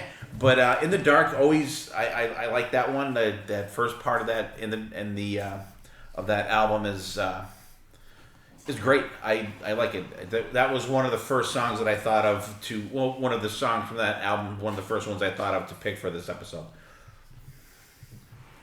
Jen, I'm really interested in what you think about this song, because it's a little bit, I don't know, darker a little bit. I can't remember it. You don't remember In the Dark? In the Oh dark. yeah, because what did I think it was saying? Dark bark, lark. In the No, dark. no. Drop I your sent car. a text saying In the park. no. Wait. I think I sharted. I like the song, but I thought it was saying something different. No, you were talking about something else in the text group. No, twice. There was 2 songs that I texted that I thought was saying something different. I don't know. Skip me. I like this song, but oh, Hair of the Dog. I kept thinking they were saying Hair of the Dog. Oh yeah, there it is. Yeah. Oh. Yeah. Oh. Wow. In the dark, hair of the dog. I don't know. You're going to start listening to our stuff with the lyrics going. Maybe I need hearing aids. Well, that could be the Yeah. No, it's a good song. I like it. wire. No, I do like it. Dylan, this song could have been used in 50 movies if they wanted. Yeah. Instead, they use The Stroke and Billy Madison, I think. Yeah. And, Lonely's the Night, I'm sure, has been in a lot of movies too. But I like the song. I do. Billy Squier is another person that I only know the stuff from that album, and that's it. I don't... Everybody wants some, you know. Oh, okay, yeah, that's true. But yeah, it's a good BB, song. BB, everybody thinks or everybody says that pink shirt he was wearing 3 years later in the video that killed his, recording career. If you've ever seen the video in this, you should have known he was moving like that already. Yeah, I remember seeing this, and that was the beginning of the end for Billy Squier. But it's funny how like this song, it has that heaviness to the beginning, and then like when the lyrics come in, it kind of like slows down a little bit. Yeah. And then it kind of picks up towards the end. I wish he kept that flow right through the beginning riff, and kind of had more of an upbeat. But it's not a skipper for sure. All right, and then next we go back to 1979. Jefferson Starship, and now Jane joins Jenny and Eileen to make the list. Jane. Jen, Dylan, and BB thought I picked it. Damn it. Righty thought BC picked it. BC thought Righty picked it. And I did pick it because I absolutely love Mickey Thomas's voice. Did I get that right? Nope. No. Could have been the Journey singer. What was that? No, he was asking if he picked it. He guessed correctly, but he did not. No. Damn. So, Jen, do you remember this song? Yeah, I like it. I never heard it before this list, but I like it, and I do know Jefferson Starship, but there's a more popular song. They've right? had a million different name changes. We built this city. We built this city. I Yeah. love that song. They were White just Rabbit. Airplane. They were just Starship. Yeah. Oh, okay. They were the So Jefferson kind of like Airplanes John first. Cougar. Yeah, that's what I John was Cougar, saying. Cam. Okay. Yeah, Want Somebody to Love. Yeah. Yeah, good song. It's the first time I really heard this one, Rabbit. so I like it from them. Thanks Yeah, for Dylan- introducing me to something new. Dylan, right now out there's a Starship and a Jefferson Starship. Oh my God, are they touring separately? Yes. Jesus, of course they are. Yeah, this is a song I will talk about later, but I will say that I am glad that you picked this instead of me picking We Built This City, because that got bounced back to me. And I am glad that we did not talk about We Built This City, because then I would have been a Harassed. hypocrite. Yeah, but I like it. I do like it, but I would have been hypocritical for me, because I would that's... have. Yeah, you're right. So, Righty, fun fact. So, like I said, Jefferson Starship's out there. Nobody gives two shits about them because they don't have anybody. Starship has Mickey Thomas. Guitar player is John Roth. Oh, really? Yep. Oh, currently. Yeah, been in the band since Yeah. 2012. Well, you know what? Because they played this on the cruise when they did that medley. There you go. Yeah. I forgot about You know that. it's medley. It's not melody. I said medley. You still said it again, melody. Say He medley. adds in an E between the D and the L. It's medley. No, medley. No. Medley. Not mentally. Two syllables. Medley. Well, you know, I didn't say Mentally. melody. But you say Anyway, medley. But it's medley.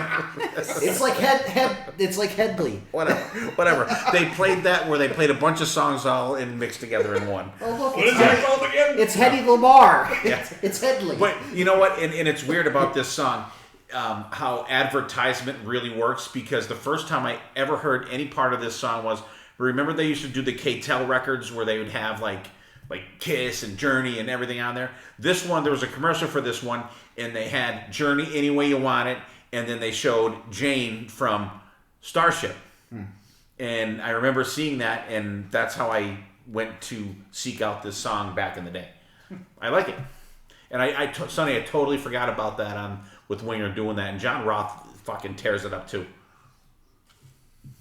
BB, have you ever seen Starship live? I have not. But this is a great song because, Pooni, you and I are on the same wavelength. This was actually my first pick in my list.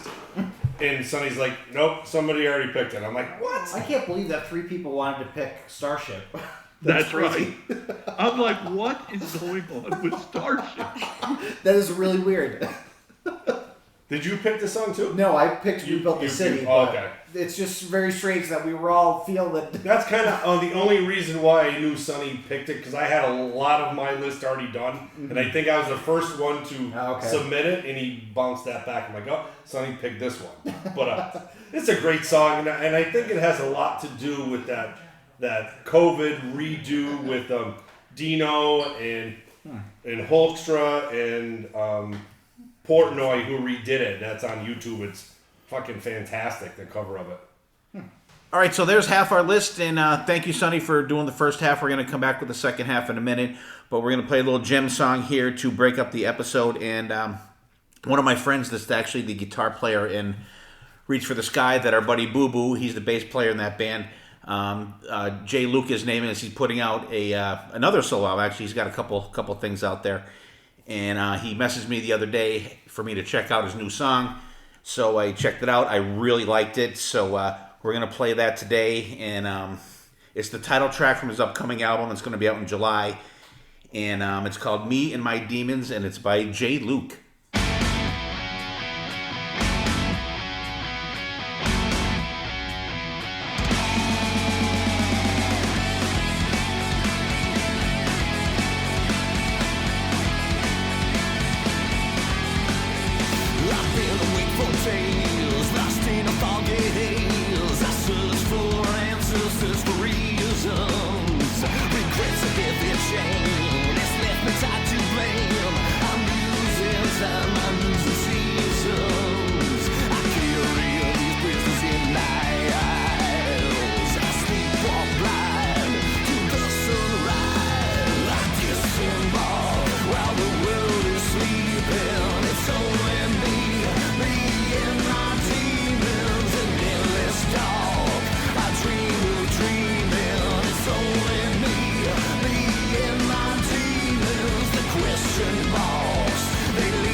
All right, that was Me and My Demons from Jay Luke. Hope you guys enjoyed that. And I sent this out to our group here, and we all seem to enjoy it. And, Sonny, let's get back to the list here. What do you got next? Oh, all right. So we're going to go to 1988. Try to contain your excitement. The second James song, we're going to go to James Says by James Addiction. Dylan guessed it was BB. Righty guessed it was Jen. BC and BB both guessed it was Dylan. And Jen, I did nothing wrong to you. Why did you make me listen to this shitty song? I have no answer. I have no answer. Wait. No. Wait, this is Dylan's song. I would not have picked Jane Says. It's me. I would have picked me. like a better. Got caught Jane stealing. Says. Been Been caught caught stealing or Stop. Yeah. I wouldn't have picked Jane Says. I'm sorry. I think it was on my 80s at 8 when I was driving to work. I'm like, all right, I'll pick that one. Ladies, I don't play this. Yeah, they do, don't they? Well, I heard it somewhere on my It's not Sirius from the radio. 80s, is it? Yeah, it is. Oh, It's yeah. in the. Oh, It's it is. in the. That's true. Hello? All right, What's the episode? Forget it. Yeah. I like the song. I think I just heard it and I said, all right, I'll stick this in my list. Kind of like BB. Sticking it in the list. Yeah. Dylan, the problem with me is the vocal. The vocal is barely tolerable. It gets very ear piercing very quickly on this song. I think it's like I don't hate the song, but it is probably my least favorite popular Jane's Addiction song, for obvious reasons. And I thought it was a BB troll pick. And I think BB was in the same wavelength. Dylan picked this to screw with. And that was one of those. Oh, that's definitely like you fill your own, and then you. Oh, that's definitely Dylan. You try to fill in the obvious ones too first. Yeah. Righty, Jen's really lucky that there's way worse songs on this list. Yeah. This is close. This is close. Jane Says the song blows. Poor Jane. BB, does Jane's Addiction even hit your radar? No, not really. I thought the steel drums in this song were pretty cool, but I don't think I even own a downloaded song or anything from Jane's Addiction. You have a greatest hits album of them. I do. Yeah. See, you're a That's hits how guy. That I own? Yes, that's how I discovered Jane's Addiction. Was that greatest hits album? It's like the Up in the Catacombs or whatever, and it's like the. Is it a physical copy? It's a physical CD. Yes. Someone must Your have left dad that was at the just house. buying CDs just to have every CD ever made. It's probably. It might have been because of Entourage, because they did have the theme song for Entourage. I don't remember buying that. It must be a coaster. It must be your mother's. Yeah. It's Corey's. All right, so we're going to go back to 1979 with the Talking Heads' Life During Wartime. Dylan didn't fool anybody. Everybody guessed Dylan. Well, I did. Dylan, I did nothing to you. Why did I have to listen to this shit? Sonny, it is your fault that I picked this. I was doing it as a reference to This Ain't No Disco, because it says it in the song. You know, we dumped that moniker because I didn't like that moniker either. It was a nice little blast from the past for you, but I love Talking Heads. I think they're a fun band. David Byrne is a weird dude, but I wanted to throw some love out there because I feel like that they're a very much from this era. This is like one of the like only this era could have come up with Talking Heads, so that's why I kind of wanted to put them out there. Jen, any love for the Talking Heads? So I never heard of the Talking Heads until I started coming on the podcast, and I was sitting at my desk listening to the music, and the song came up, and without even looking at my phone screen, I'm like, oh, this is the Talking Heads, which is really not like me. I just picked it right out, but I don't mind it. I like it. I think it's okay. Yeah, Righty, I don't know this song really. So when the song starts, I'm like, oh, there's a groove at least. And then the vocals started, and I'm like, oh, no. I'm with you. This song sucks. I don't like it. It's not, I don't know. I think it tries too hard to be fun. A song called Life During Wartime tries too hard to be fun. I thought we're talking about Rock Lobster. No, we're talking about Life During Wartime. Who sings that? What song? Talking Heads. Oh, Talking. Oh, What the? Where? We're on L. Hello, welcome to your podcast. We're on L. We're not even close to R. that shows you how much I like this song. This song sucks too. Oh my god. Go away. I hear Talking Heads and I just go blank. Jesus. BB, any love for Talking Heads? You know, and it's funny. I was trying to show Dylan what I wrote down before Steve's little meltdown here. Senior moment. But it's funny. It's for me. It's a foot stomper. I think, and I wrote down everybody's gonna shit on this, but I actually enjoyed it. Thank you. The chorus is pretty awesome. Thank you. This ain't no party. This ain't no disco. This ain't no fooling around. That's the song. Yes. Oh, I like it. Oh yeah, welcome to the Oh my podcast. God. You're worse than Jen. Sorry. Steve's back. What At movie- least I knew the song. What movie was it in? I don't know. It was in a movie, I think. I was thinking about the wrong song. So You're still on this one, Gene I don't Says. hate this one. You're still on James Says. Jane says He had didn't me move fucked on up. yet. Sorry. Stop All the right. show. We are going to go to 1985. Let's get back to some real music. We're going to talk about Dawkins, Lightning Strikes Again. Jen, Dylan, and Wrighty all had BC. BC had Wrighty, Uh-oh. but BB was actually the only one right because I picked the song. Pooni loves this song. He said it twice before on their podcast. Yeah, Desert Island album. And I am floored to this day that this song was not the single because I think it's better than the 3 singles. So, Jen, any love for Dawkins? So I saw Dawkins. Where did we We see saw them Dawkins? at like Mount Pocono Yeah, outdoor Mount thing. Area or something. Yeah. How long ago? 2017. Sonny, too recent.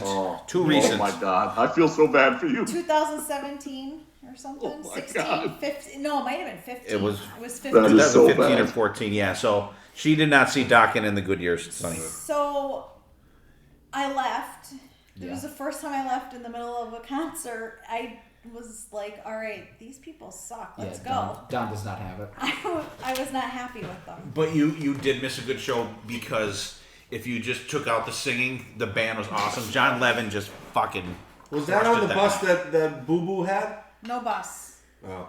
Well, maybe you Yeah, it guys was a went on a bus. bus. Yeah, we went on a bus. Me and Ari didn't go on a bus. Yeah, was that Fire Company, that outdoor thing? Oh, right. We went gambling in the casino instead. No, that wasn't that show. Yeah, it was 3 bands, and Dawkins was the last to play. Warrant Firehouse. Yeah. Was it? Because there was another one that Dawkins played and it was that was the bus that Boo Boo had. Okay. They're all I blending didn't like together. Dawkins. I don't mind this song though. It's not bad. Cause Not bad. then I had no love for Dawkins. I'm like, oh my god, this band sucks. But then I started hearing more songs on the radio. I'm like, okay, they're not really that bad. So I don't know what made them so awful that night, but Don made them Okay. awful. Don. Yeah. it was just not. It was not my cup of tea then. Yeah. Dylan, any rocking with Dawkins? Yeah, I do like Dawkins quite a bit. It's one of those situations where like we talk about Dawkins so much on the podcast that I was, one of those situations where it's like we could have branched out, but I do like this song. It is a fantastic song, and I understand why you picked it. So I can't stay mad at you. Righty, Lynch absolutely skates on this solo. Absolutely love it. This is probably the most talked about Dawkins song that we've had on this podcast since we have, because it's been picked several times for several episodes, and That's why I thought it was BC. and I never get sick of it. It's fucking fantastic. It's great that when he does it, when that drum roll that goes with it at the end is just I fucking love the killer. the background vocals at Lightning the end. strikes again. The chant like that. That is Yeah. so cool. Great pick. Yeah. And BB, I will say that whole lightning, lightning, lightning that he does at the end, that's the last time he ever did it right. Yeah. For sure.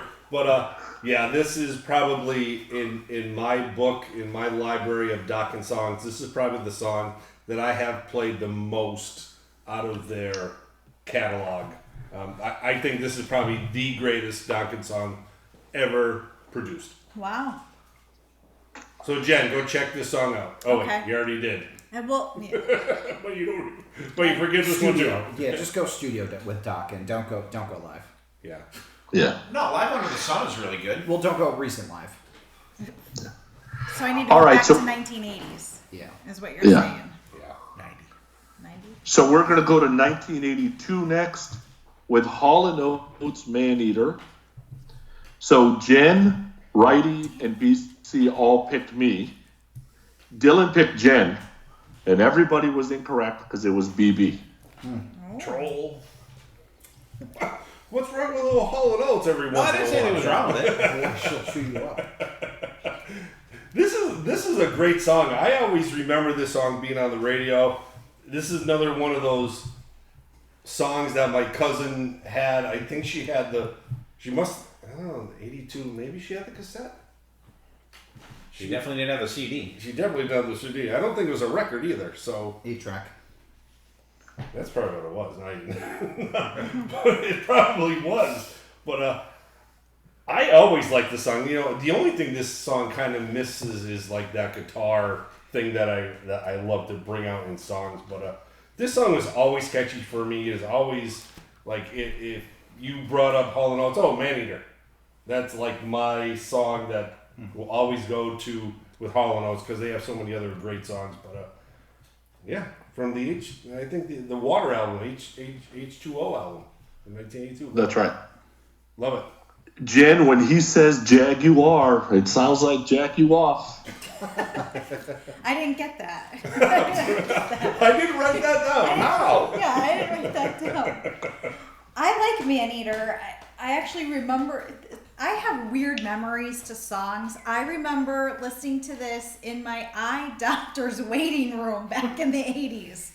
I remember listening to this song. And I liked it. I've always liked it, and I still like it. And she had a fear of optometrists ever since. Ever since.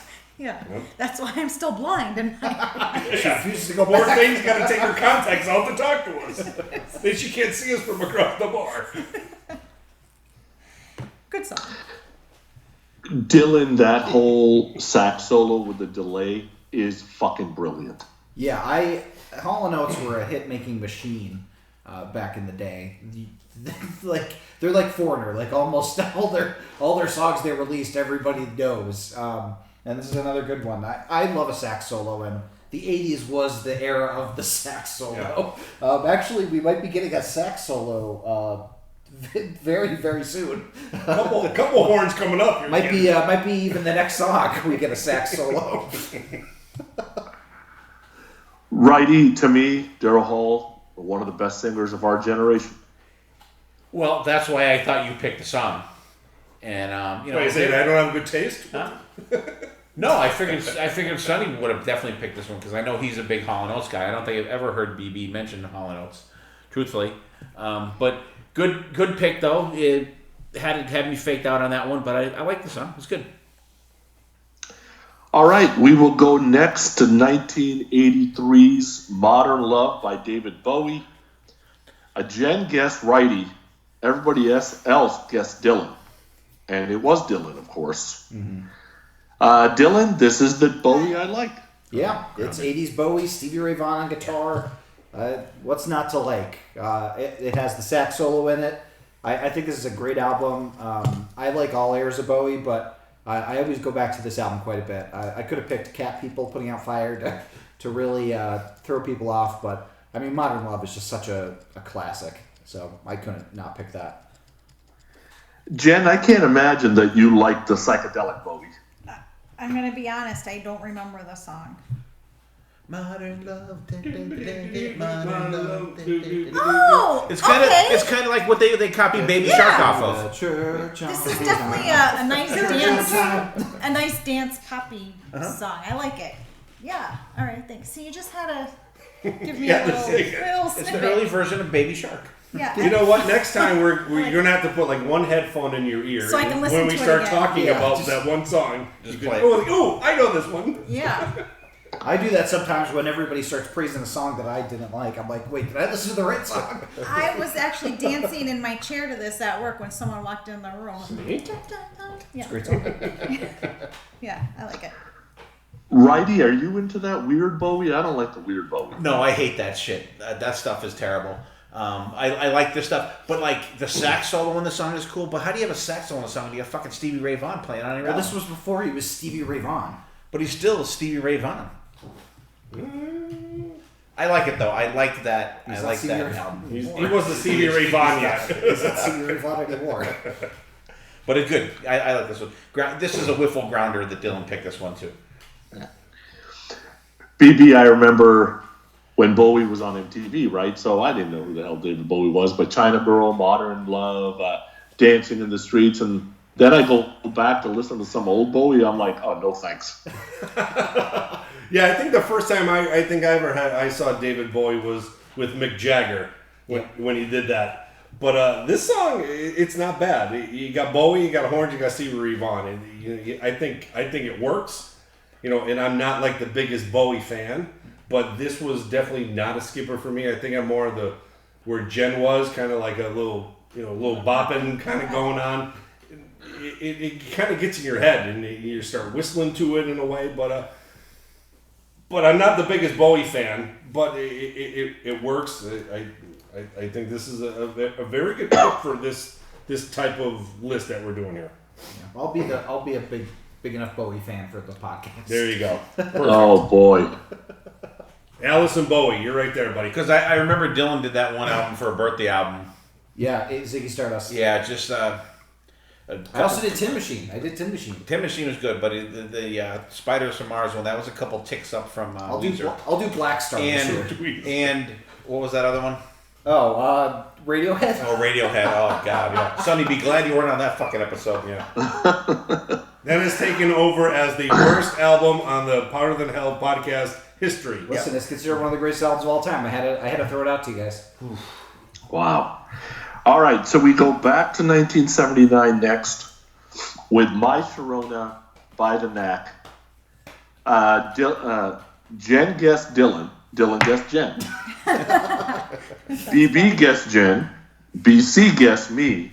And everybody was wrong because My Sharona was done by Wrighty. Another radio song for him. Fuck yeah. Another one-hit wonder. I like this song. And actually, Sonny, I'm so glad that you put the best version, the album version, in the playlist because it has the soloing at the end. Because if you just listen to the radio version, the one they hear on the radio, it's just, you don't get that guitar, but the solo in it is great. And who does not love that? It's fucking great. Jen, I guarantee you knew the song. You had no idea it was the Knack. I actually knew both. I knew it Wow. was the Knack, and I knew it was My Sharona, and I love this song. It's great. Whoa! It's another flashback song from At the Bar. Yeah. Wow. Dylan, can you imagine that? So they're in the studio, they're writing the song. We need a little piece here. How about bye woo? Woo. Yeah, sounds good. Well, record that.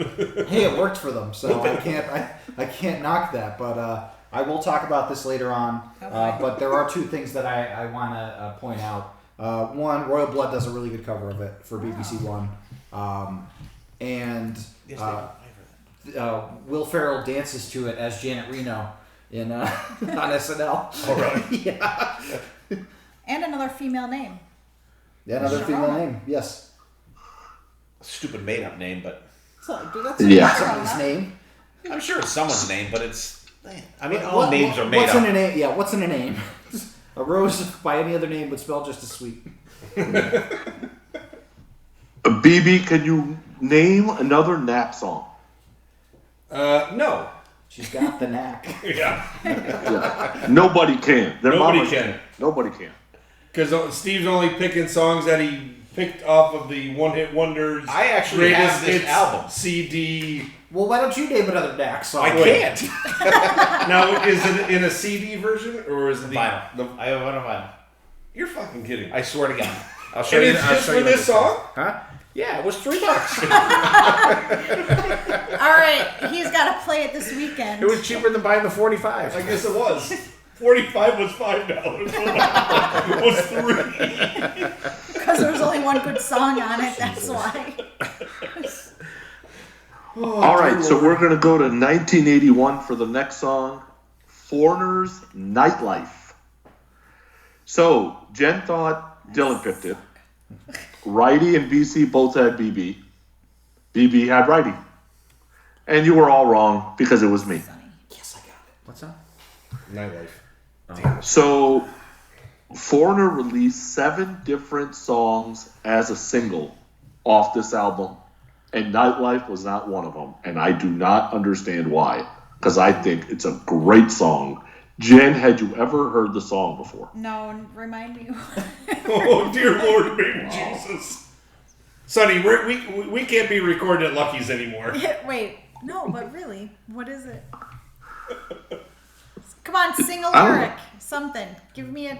That's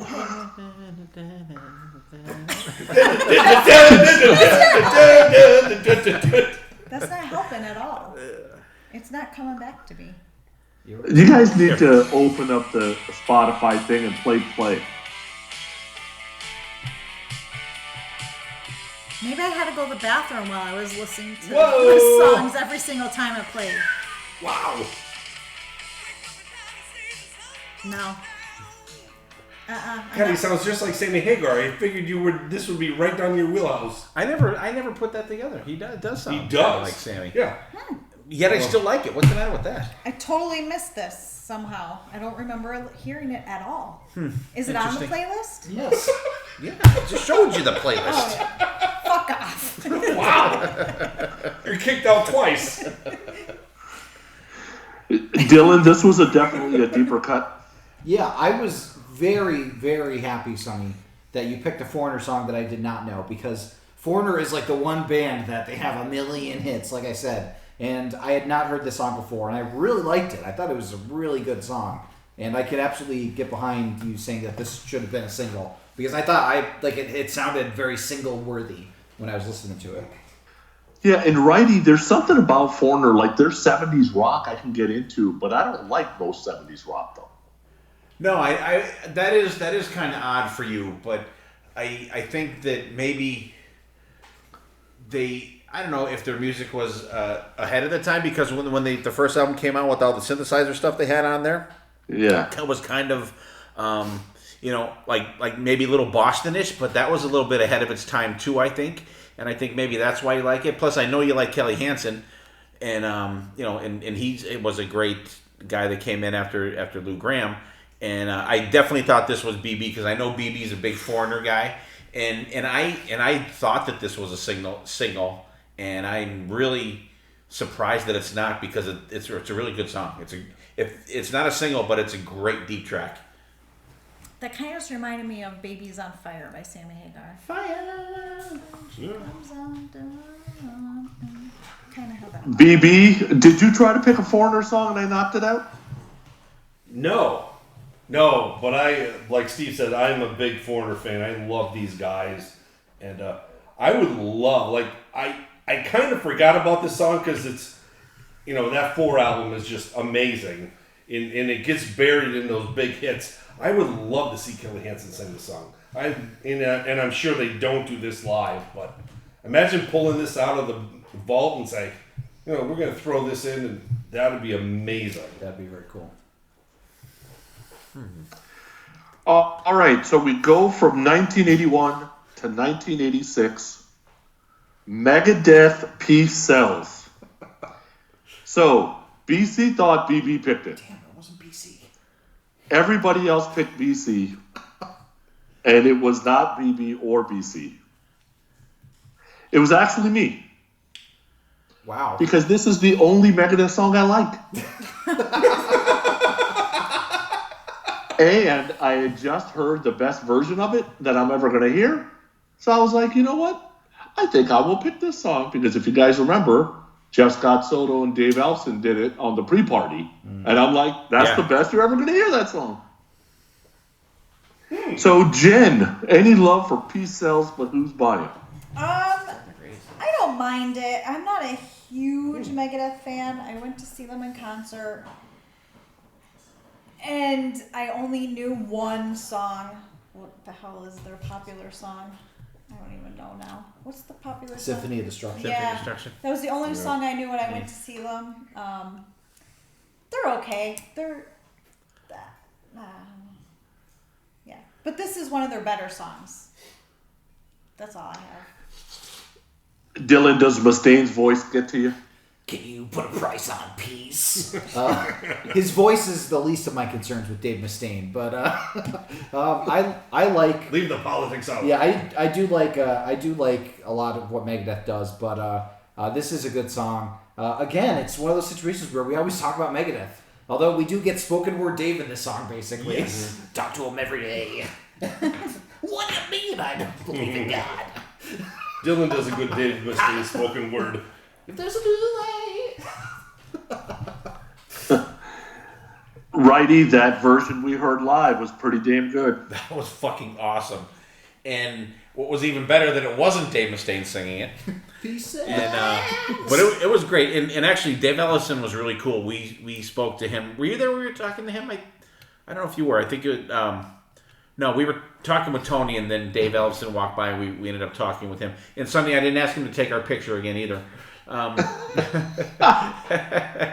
But great. That was a great version that we saw them do at the pre-party. But good song, I like it. And wasn't that the do? Wasn't that MTV News, right? That's what I've written down. MTV News. I like it.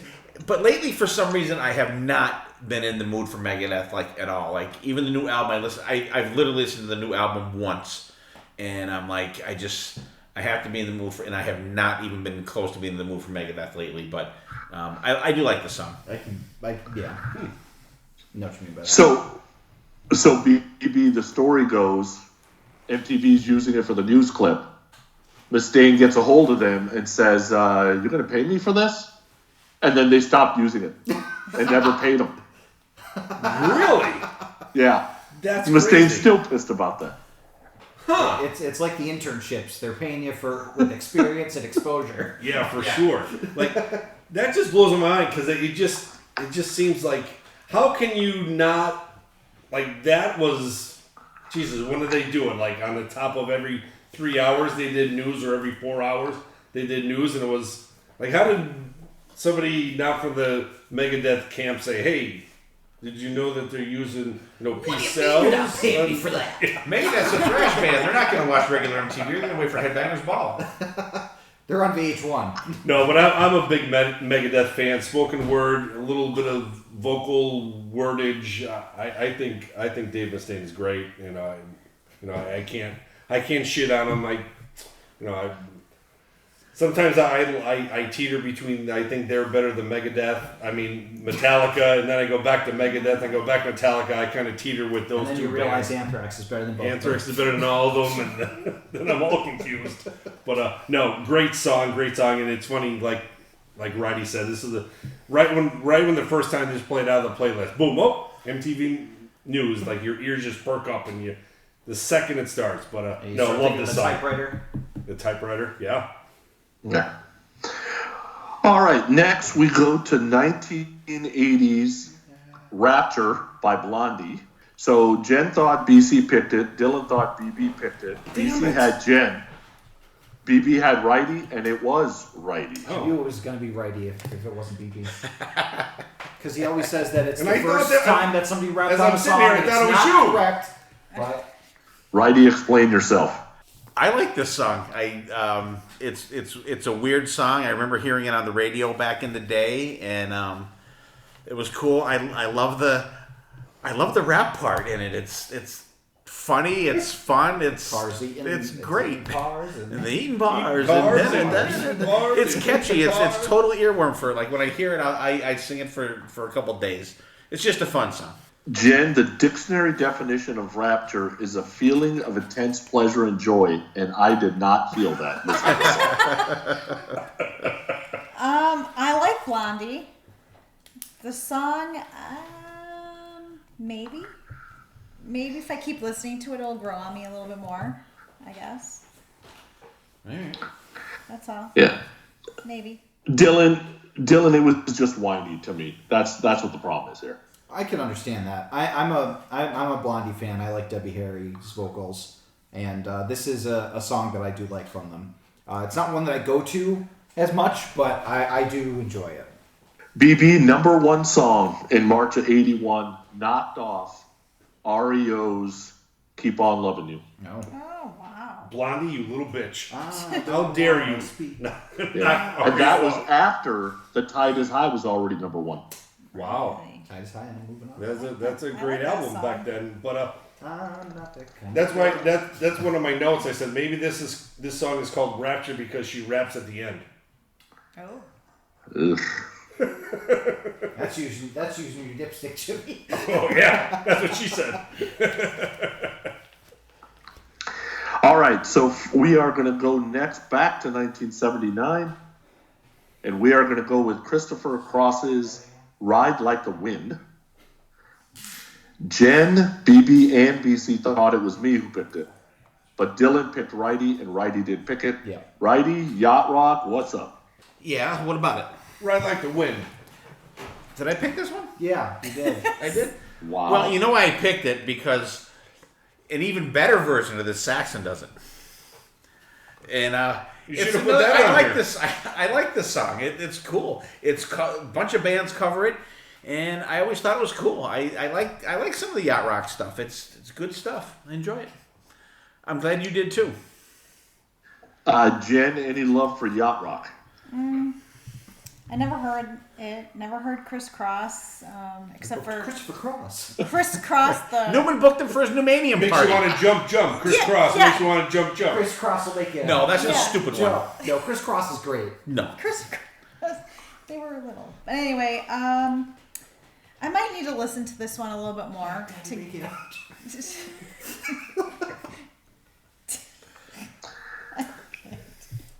Dylan, the first thing that pops into my head every time I see this song title is Michael McDonald's backing vocal. First thing that pops in my head is "Riding on the Wind" Priest. from Priest, but I'm almost 99% sure you picked this song before. I did. Yeah, I was gonna I say did. somebody picked the song. I before. did. That's why I'm like, I thought Pooni enjoyed it, and I'm like, oh, that's why I picked Pooni for picking it. And I thought it was him. That's why I picked him, but it was you. Okay. Because I'm like, we talked about the song before. I know we did. No, I picked it last time. He picked it this time. Okay. Well, it makes sense that you pick it again, not paying attention. Once again, one hit wonder. Here we go. Here Another we go one hit again. wonder. Hey, if lightning strikes again can be picked multiple times, why can't Riding on the Wind? I'm sorry, he's not on the podcast every episode. Well, he said he's a listener, so, you know. Long time fan, first time. Oh, sorry. Long it's time not Lizard fan, Ginger first Picture. time listener.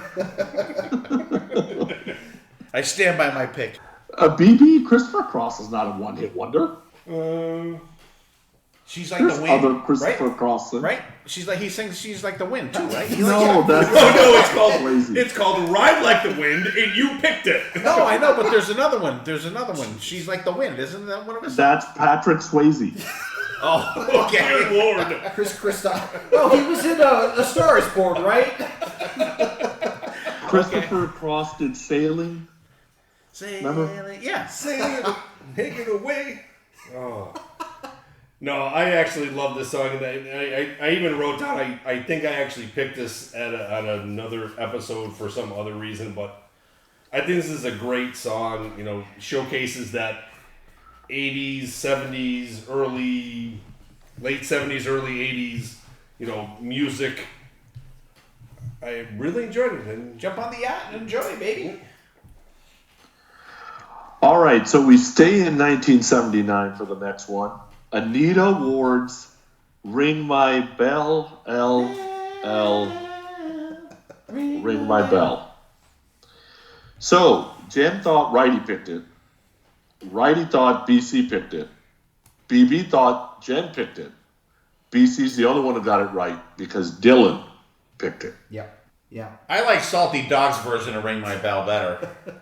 Listen, Wow. I felt like we couldn't do this era without having at least one disco song, and we did Car Wash last time. So I wanted to put some representation of that type of music. And I mean, it's catchy, but it also kind of was a little bit of a troll pick. But, you know, I don't mind it. I think it goes on a little too long, but I like hearing the chorus like the first 2 times. Jen, I'm sure you'd heard this song before. I don't want to hear it ever again. I don't. Wow. I today I started skipping it. Maybe when I skipped that, it skipped that other one that I never heard of. Oh, sure. Blame my song. Yeah. Unfortunately, like, we all know the words, the lyrics. Unfortunately, I say, but wow, bad. That little sound effect there. There's nothing more I can say. It's just bad. Righty, so fun fact. Ring My Bell, #1 song. Knocked out Hot Stuff by Donna Summer. 2 weeks later, Bad Girls by Donna Summer knocked out Ring My Bell at the #1 spot. No shit. Then didn't one of my songs knock out Donna Summer too? The next week? Yeah, I think so. Wow, look at that. We're like consecutive with shit. I like it. I remember this song roller skating to it at Skate-A-Rama. Come on, and the disco lights are going. It's not bad. It's enjoyable. I don't mind it. Now I know why it's 8 minutes. Oh my god. Yeah, it was a skating song. It was a free skating song. BB, you didn't notice. I had the 8-minute version on there. Then I took it off and put the single version on there. I wish you had the 8-minute version on. Well, see, I don't have Spotify, so like when everybody sends stuff out, I make my own playlist. And the one I picked that was the most common was the 8-minute version. Good. I'm like, dear Lord, she sings for 2 minutes, and all the rest is like techno shit for the next 6. I actually wrote down, you can cut this song into 3 minutes. BB sent me a separate text and he thought I picked it. I did. Yeah. Not happening. Damn it. It was sweet D. Not happening. All right, so next we go to 1978. Some might think it's 1979 because it was on their first debut album, but the single was actually released a year earlier. Rock Lobster by the B-52s. Jen thought BB picked it. BC thought Sonny picked it. BC, Sonny no like B-52. But both Righty and BB had it correct because Dylan picked it. Dylan, this is one of the worst songs in music history. I don't think that's true, but this is another band, the B-52s, that can only exist in this era. And I wanted to spotlight them and explore like the different sides of the late 70s, 80s. Because like we talk about, you know, hard rock and heavy metal, and I wanted to show that there's this wide variety of weird stuff that's going on. Weird is right. And I thought that this was the perfect representative of that weirdness. Plus, Fall Out Boy sampled it for, or no, not Fall Out Boy. It was Panic! At the Disco sampled it for their song "Don't Threaten Me with a Good Time." They sampled the down. So Rock Lobster. yeah, we were. Oh, you remember that one? Everyone was wearing matching towels. Jen, I can't believe you remember this song. See, because you know why? It's catchy. This one was catchy. It is. I'm not even going to say that I hate it because I don't. It was actually catchy to me, and I'm sorry, but I liked it. So those other songs that I couldn't remember them for a reason. They weren't catchy, and they didn't stick with me. This, I was dancing in my office going, Rock Lobster! It was great. Poor Rock John. Lobster. No, this was at work. My poor employees. But still. John's poor new John. nickname will be Rock Lobster. John, Right. you're having rock lobster for dinner tomorrow night. Show me your Rock Lobster, baby. Righty, there's no way you like this fucking song. I will take the Love Shack over this a million times. I've seen him dance to Love Shack at a wedding. Yeah, that was not true. that Onto it, was so. not pretty. You'd rather see a rock lobster dance to it than me. No, this is the song I thought we were talking about before. It's just Yeah, we know. It's just fucking annoying. I like it. So good. Yeah. BB, tell me you didn't enjoy this song. You know, it's funny because I go, it's fun, and it's definitely not the worst on the list. Thank you. It's not. It is definitely not the worst on the list. And BB found the emojis for it. That's right. I'm sending rock lobster emojis in our text group. I'm toe tapping this song. I'm whistling to it. Definitely not the worst on the list. Thank you. And I actually appreciate Dylan's deep thought when you went into this and brought that out. I appreciate your appreciation. Thank you, BB. Oh my, get a room, you two. Wow. Well, me and him are usually Yeah. knocking heads here. That's true. We have to fight for your amusement. God forbid we get along once. All right, so next we're going to go to 1982's Rosanna by Toto. So we got another girl name here. Mm-hmm. And let's see. Jen thought Dylan picked it. Wrighty thought Dylan picked it. Yeah. Dylan thought Jen picked it. BC thought Wrighty picked it. Nobody got it right because it was BB. Oh. The hidden gem. Well, I From know that. Dylan That's likes, not hidden. Dylan That is likes not Toto. That is not hidden at all. On that album, there's two better songs better than that one. I think there's two singles really. There's 3 singles on that album, and none of them are hidden. Damn it. Jen, any love for Rosanna? I do. I love Toto, and I like Rosanna. It's a good song. Come on, it has that jaunty piano that you love at the end there, Dylan. I'm not saying I don't like it. I like it. Dylan, this hidden gem won Grammy for Record of the Year. Yeah, that's how hidden it is. Damn Yeah, it. Weezer did a cover of it. Don't tell me that. Yeah, Weezer did a cover of it because there was a Twitter campaign for them to cover Africa, and then they trolled everybody by covering Rosanna first, but then they covered Africa. But yeah, no, this is a good song. And there was somebody, one of my classmates is named Rosanna. So Rosanna Mazzari. yeah, she's also cool, just like this song. So She is. I agree. Her mom was my English teacher. mine too. Mine too. Righty, so fun fact on this song, got to number 2 on the Billboard 100. It couldn't beat Don't You Want Me by the Human League. Well, that'll be next time when we have Right? Human League drops off. Rosanna has a shot, and then couldn't beat Eye of the Tiger. That's a rock in a hard place. Ooh. That's a rock lobster in a hard place.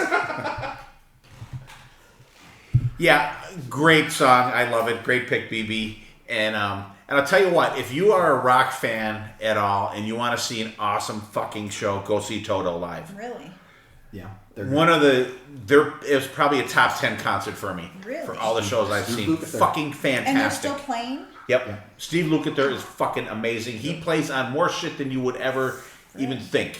Well, it helps, Jen, because they're basically a band made out of session musicians. Yeah. Yep. So they would meet each other doing session gigs. All the guitar on Albums. Beat It, with except for the solo, that's him.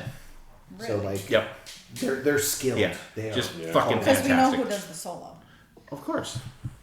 All right, so we go from one hidden gem to the next. 1984's 1-2 by Bryan Adams. So Dylan and Righty both thought it was Jen. But then Jen and BC both thought it was BB, and it was BB. BB. Another hidden gem. Another hit gem from 1984 from the Reckless album. But you gotta, it's not like the big main hit from that album. No, it's not Cuts. It's kind of like stunk in there, you know what I mean? But a Run to You is Everything I great. Like Bryan Adams, the boy from Canada. He co-wrote War Machine, baby. See? Kiss. There's even Great another musician little that- guitar work in there. I always love this little tidbit from the Reckless album. I always love this song. Jen, any love from Bryan Adams? Yeah, I like Bryan Adams, and this is a good song. I don't hear it all of the time, so it's not worn out. I like it. Good choice. Dylan, another hidden gem? Yeah. At least it's not like it wasn't Rosanna levels of popular. It wasn't the summer of '69. Yeah, it wasn't summer '69 or cuts like a knife for everything I do. But this is a good song. It is a good song. Yeah, I like it. Righty, Brian has a lot of hidden guitar in his songs. Yeah, there's a lot more rock and stuff in a lot of these songs than you think. Great one. Reckless album is fantastic. It's awesome to see the BB's digging deep for this playlist. Just another great deep track that BB picked. And but all kidding aside, it's a good song. I like it. And that Reckless album is good. And that's another one I have on vinyl. Saw it out because it's good. I like it. All right, so then we go to 1985's Running Up That Hill, A Deal with God by Kate Bush. So, BC thought Jen picked it. Jen and BB thought Dylan picked it. Righty thought I picked it. Righty, Sonny no like Kate Bush. Good. Because Dylan did pick this song. Yep. I should have known that. I Yep. should have known that. I'm not Explain mad, Dylan. yourself. I'm not mad, Dylan. I'm disappointed. Well, as I'm sure a lot of people know, this song was featured very heavily in the latest season of Stranger Things. So it kind of got back in the zeitgeist that way. I think it's great. Kate Bush's vocals are so unique and very emotive. And I love the backing track on it as well. And again, this is another type of music that normally we wouldn't talk about. So I was trying to branch out, to give a little culture to the podcast, to the listeners, and have them listen to something that they maybe normally wouldn't listen to begin with. And also, it was partially a troll pick, because I knew you guys wouldn't like it. Jen, it's always funny to me that we're trying to grow our breadth of listening songs with shit. Thank you. So I'm gonna disagree because the Stranger Things is probably one of my absolute favorite. Very emotional scene with it. Oh my god, yeah. Weirdo. And as soon as she put on those headphones and the cassette tape, I'm like, who is this singing? What is this song? I had to Google it. And then I started asking Alexa to play it every time I'm in the shower, getting ready. It was great. And then it comes on this list. I'm like, yes! I love this song! Oh my god. Yeah, so thank you, Dylan. This is a great song and probably one of my second top pick. No, this is my first top pick, and then I'll use Zombies a second. And I knew it was you right off the bat because I'm like, Dylan definitely got this from Stranger Things. Yep. Sorry. Righty Stranger Things needs to pick better songs. Stranger Things is dumb. They did pick Master of Puppets. They did pick Master Yeah, they Puppets. did. Well, I just it can't be all bad. But He was holding up a cassette of I Peace of really Mind, hope that when- saying, "This is music." I really hope that when Jen was Get a Dio vest. listening to this in the shower, she wasn't shaving her legs and had the craving to slit her wrists while she was listening to it. This song blows. does not. Sucks. This one came on. I'm like, this sucks. And my wife was like, who picked this? I'm like, Who do you think? Sonny? I'm like, I don't know. Didn't we have a texting about this? And I said, if I was going to die and you guys had to play my favorite song over and over, what would you guys think it was? Because John picked the wrong song. So I was hoping that you guys know me musically what my favorite song would be. You remember? This was definitely in our texting group. Maybe Sonny I know wasn't. it. I know what it is, too. It was a Motley Crue song. It's Kickstart My Heart. Yes. No, it's I Want to Set You Up. The irony of Kickstarter Your Heart being played at your funeral. That's a little morbid. Well, not at my funeral. Like if I was going to die and I had to listen to the same song so I didn't get eaten up by the Yep. Demogorgons. Yep. By Vecna. Yeah. Oh, God. Make it stop. BB, I'm sorry. BB, tell me you didn't like this song. Oh, no. I don't know. You guys. I got deep into the Stranger Things. So I knew this was the ground ball for me when Dylan picked this. I don't mind it because first I never knew who she was. Second, I never heard the song. And he likes Bush. So, George Bush. Which one? E. So, it's just one of those things that it kind of fit for what I was watching. Understand where the meaning from the song and what it comes from and the Stranger Things thing. Yeah, it's like Freebird for you with Yeah, the Devil's Rejects. I can't shit on it. With that scene. Well, Devil's Rejects was good. Stranger Things is amazing. See, I won't even watch Stranger Things because I'm afraid I'll like it because I've shit on it so much. Yeah, You will like it. Yeah. John likes it. Sonny, you didn't watch Stranger Things? Your husband, John? Fuck no. No. Good job, Sonny. They're a bunch of hipsters. Sonny, let's make a pact. No, you have No to Stranger watch Things. It. You have to. We had a pact. All right, so we're going to go back to 1979 and Jane and her sister Sarah. Yeah. So we're going to go with Sarah by Fleetwood Mac. Jen thought it was Righty. Dylan thought it was Sonny. Dylan. Sonny no like Fleetwood Mac. Righty thought it was BB. BB thought it was Jen. Everybody was wrong. It was BC. Renee picked it. Another Renee pick. Absolutely. He's never heard He that song did before in his not. life. He did not play this game. Renee picked these Renee lists. picked all of them. BC's picks are under protest right now. They're I'm under gonna have protest. John do the next picks when we Yeah. do this. It's gonna be all country. Jen, I can explain Fleetwood Mac in one word. Meh.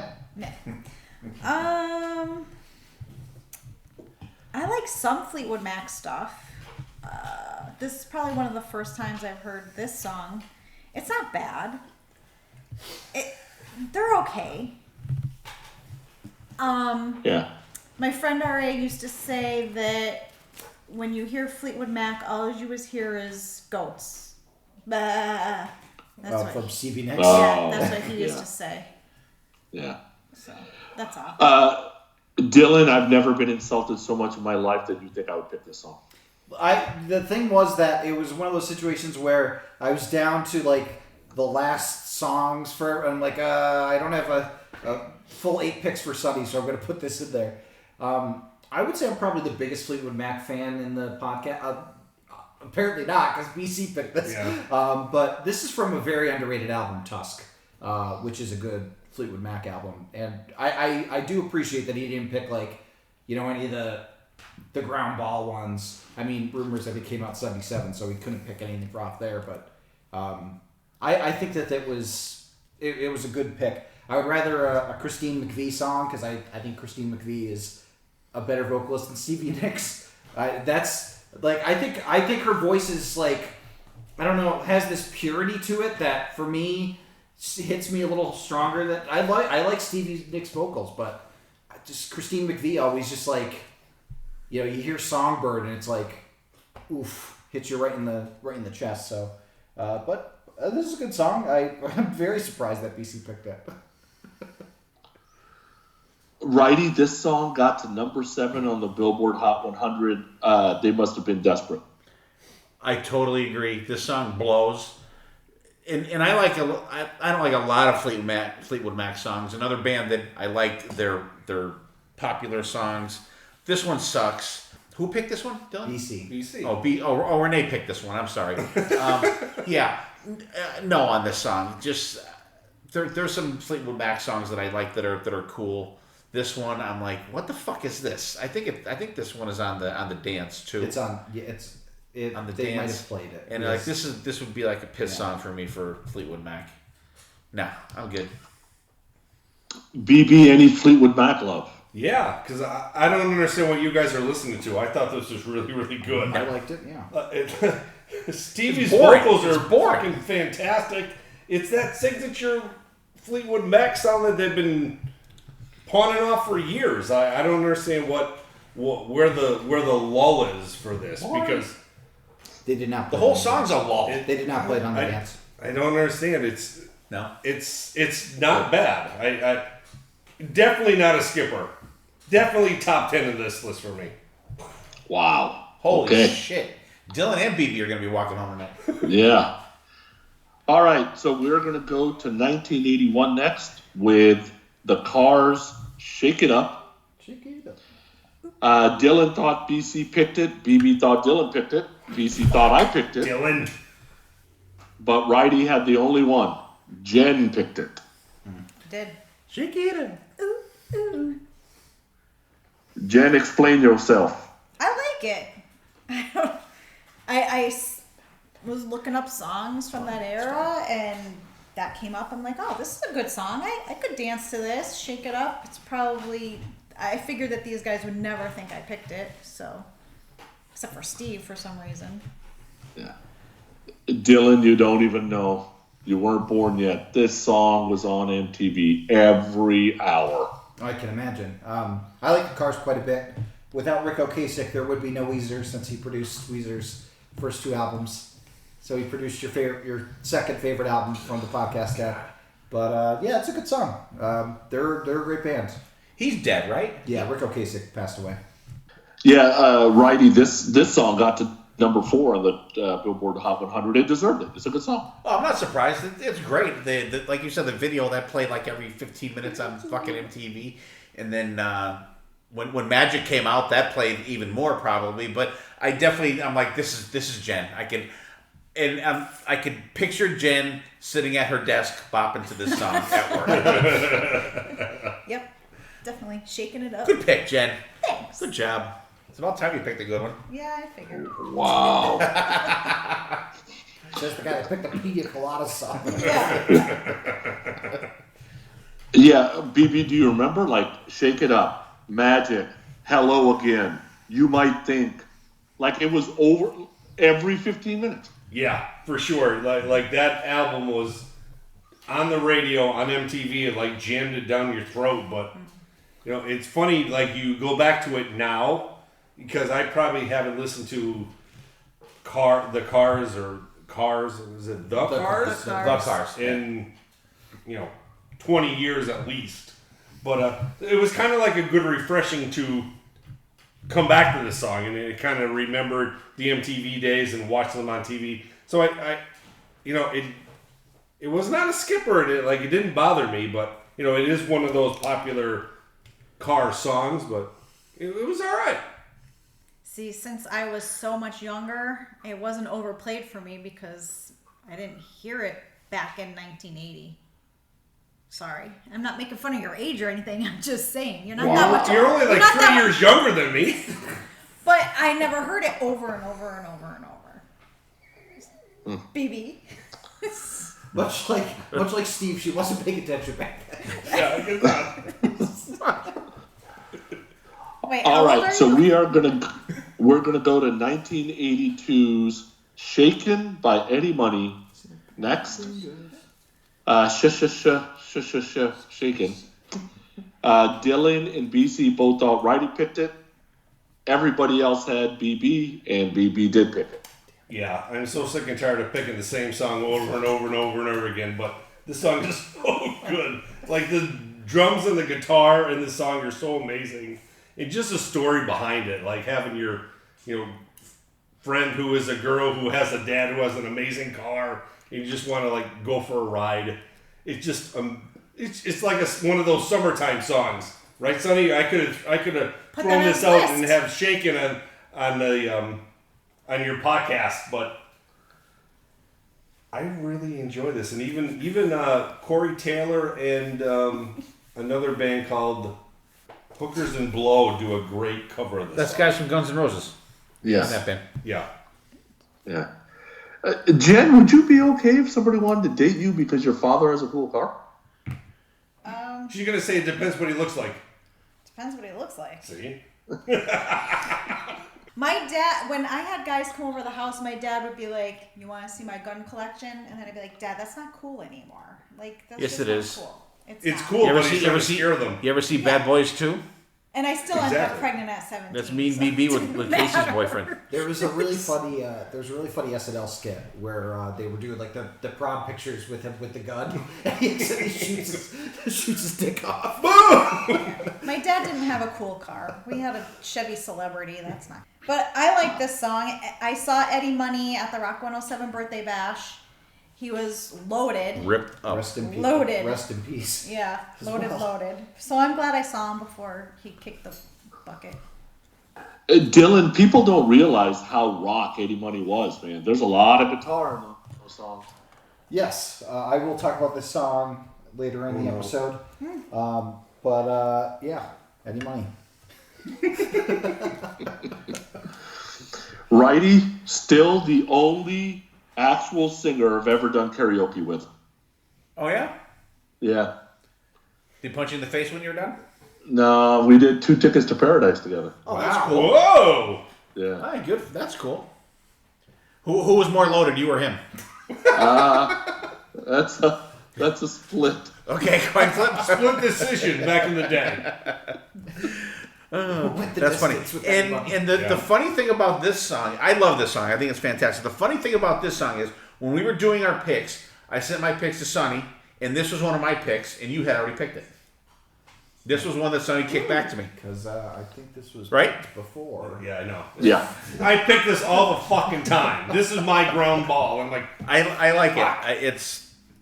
It's a great song, and I picked up the Eddie Money's Greatest Hits on vinyl. See? A lot of great shit out there. There is. He was like, I think he was more of a working man's rock star than fucking Bruce Springsteen ever dreamed to be. My opinion. Yeah, and he was real, right? He was Exactly. going through some That's real what I shit mean. and partying. A real Yeah. guy. yeah. The funny story about Eddie Money. I'll go real quick. Me and a bunch of buddies went up to Killington. This is probably 94, 95. When We you were drove back skiing. in the snowstorm on my birthday. Could be, yes. And we went skiing, and I had the little dinky car. But we went up Killington. There was a bar right next to the hotel. So 4 of us walk over, and like the lady meets us at the door. She goes, "Oh, are you here for dinner, or are you here for Eddie Money?" I'm like, and they go, "Well, what is Eddie Money doing for us tonight?" She goes, "Oh, he's having an acoustic show in the basement." I go, "I will go to that show." And me and another guy went down the basement. The other 2 went to eat, and it was amazing. It was just him and a guitar player, and he just ripped out every song that you can think of Eddie Money. The best 2 hours Awesome. ever. That's cool. All right, so next we are going to In the go to Sunfire. 1983, Night Ranger's Sister Christian. So BC picked me, everybody else picked Jen, everybody else was right. Jen's Sister Christian. Yeah. I can't wait till you get past this song. What's wrong with this song? Nothing, but they're I know there's so many other better. Night Ranger songs. They're so good. I know. We thought but- we molded you better. I know. I love but your pick, like- Jen. I think like this Sister song is never a Christian. skipper. Never a skipper. I like it. I'm sorry. I'm gonna get up from the drum riser and That part I like to hate. sing. That's one thing I do hate about Night Ranger songs. When Kelly gets out from behind the drums and goes out, he Jen, does we're that not for Night angry, Ranger. we're just he does that disappointed. he does that for Sister Christian, and he does it for Goodbye. yeah. Oh yeah. That's the only part of Night Ranger songs or shows that I don't like. But great pick. Thank Can't you. go wrong with Night Ranger. Fucking awesome. Top And 5 band for me. Christian can be another girl name too. So That's right. yeah. Dylan, you would have thought this was a #1 song in the Bay Area. They played it all the time. Yeah, I can imagine. I definitely have burnout factor from this song, and it is a situation where the Midnight Madness album is so good that like this is the song that I go to the least because I'm so burnt out on it, and the rest of the album is just like No skippers on that. yeah, album. so good. So First it's- 2 albums, no skippers. like it's a good song, but like it's got that burnout factor for me.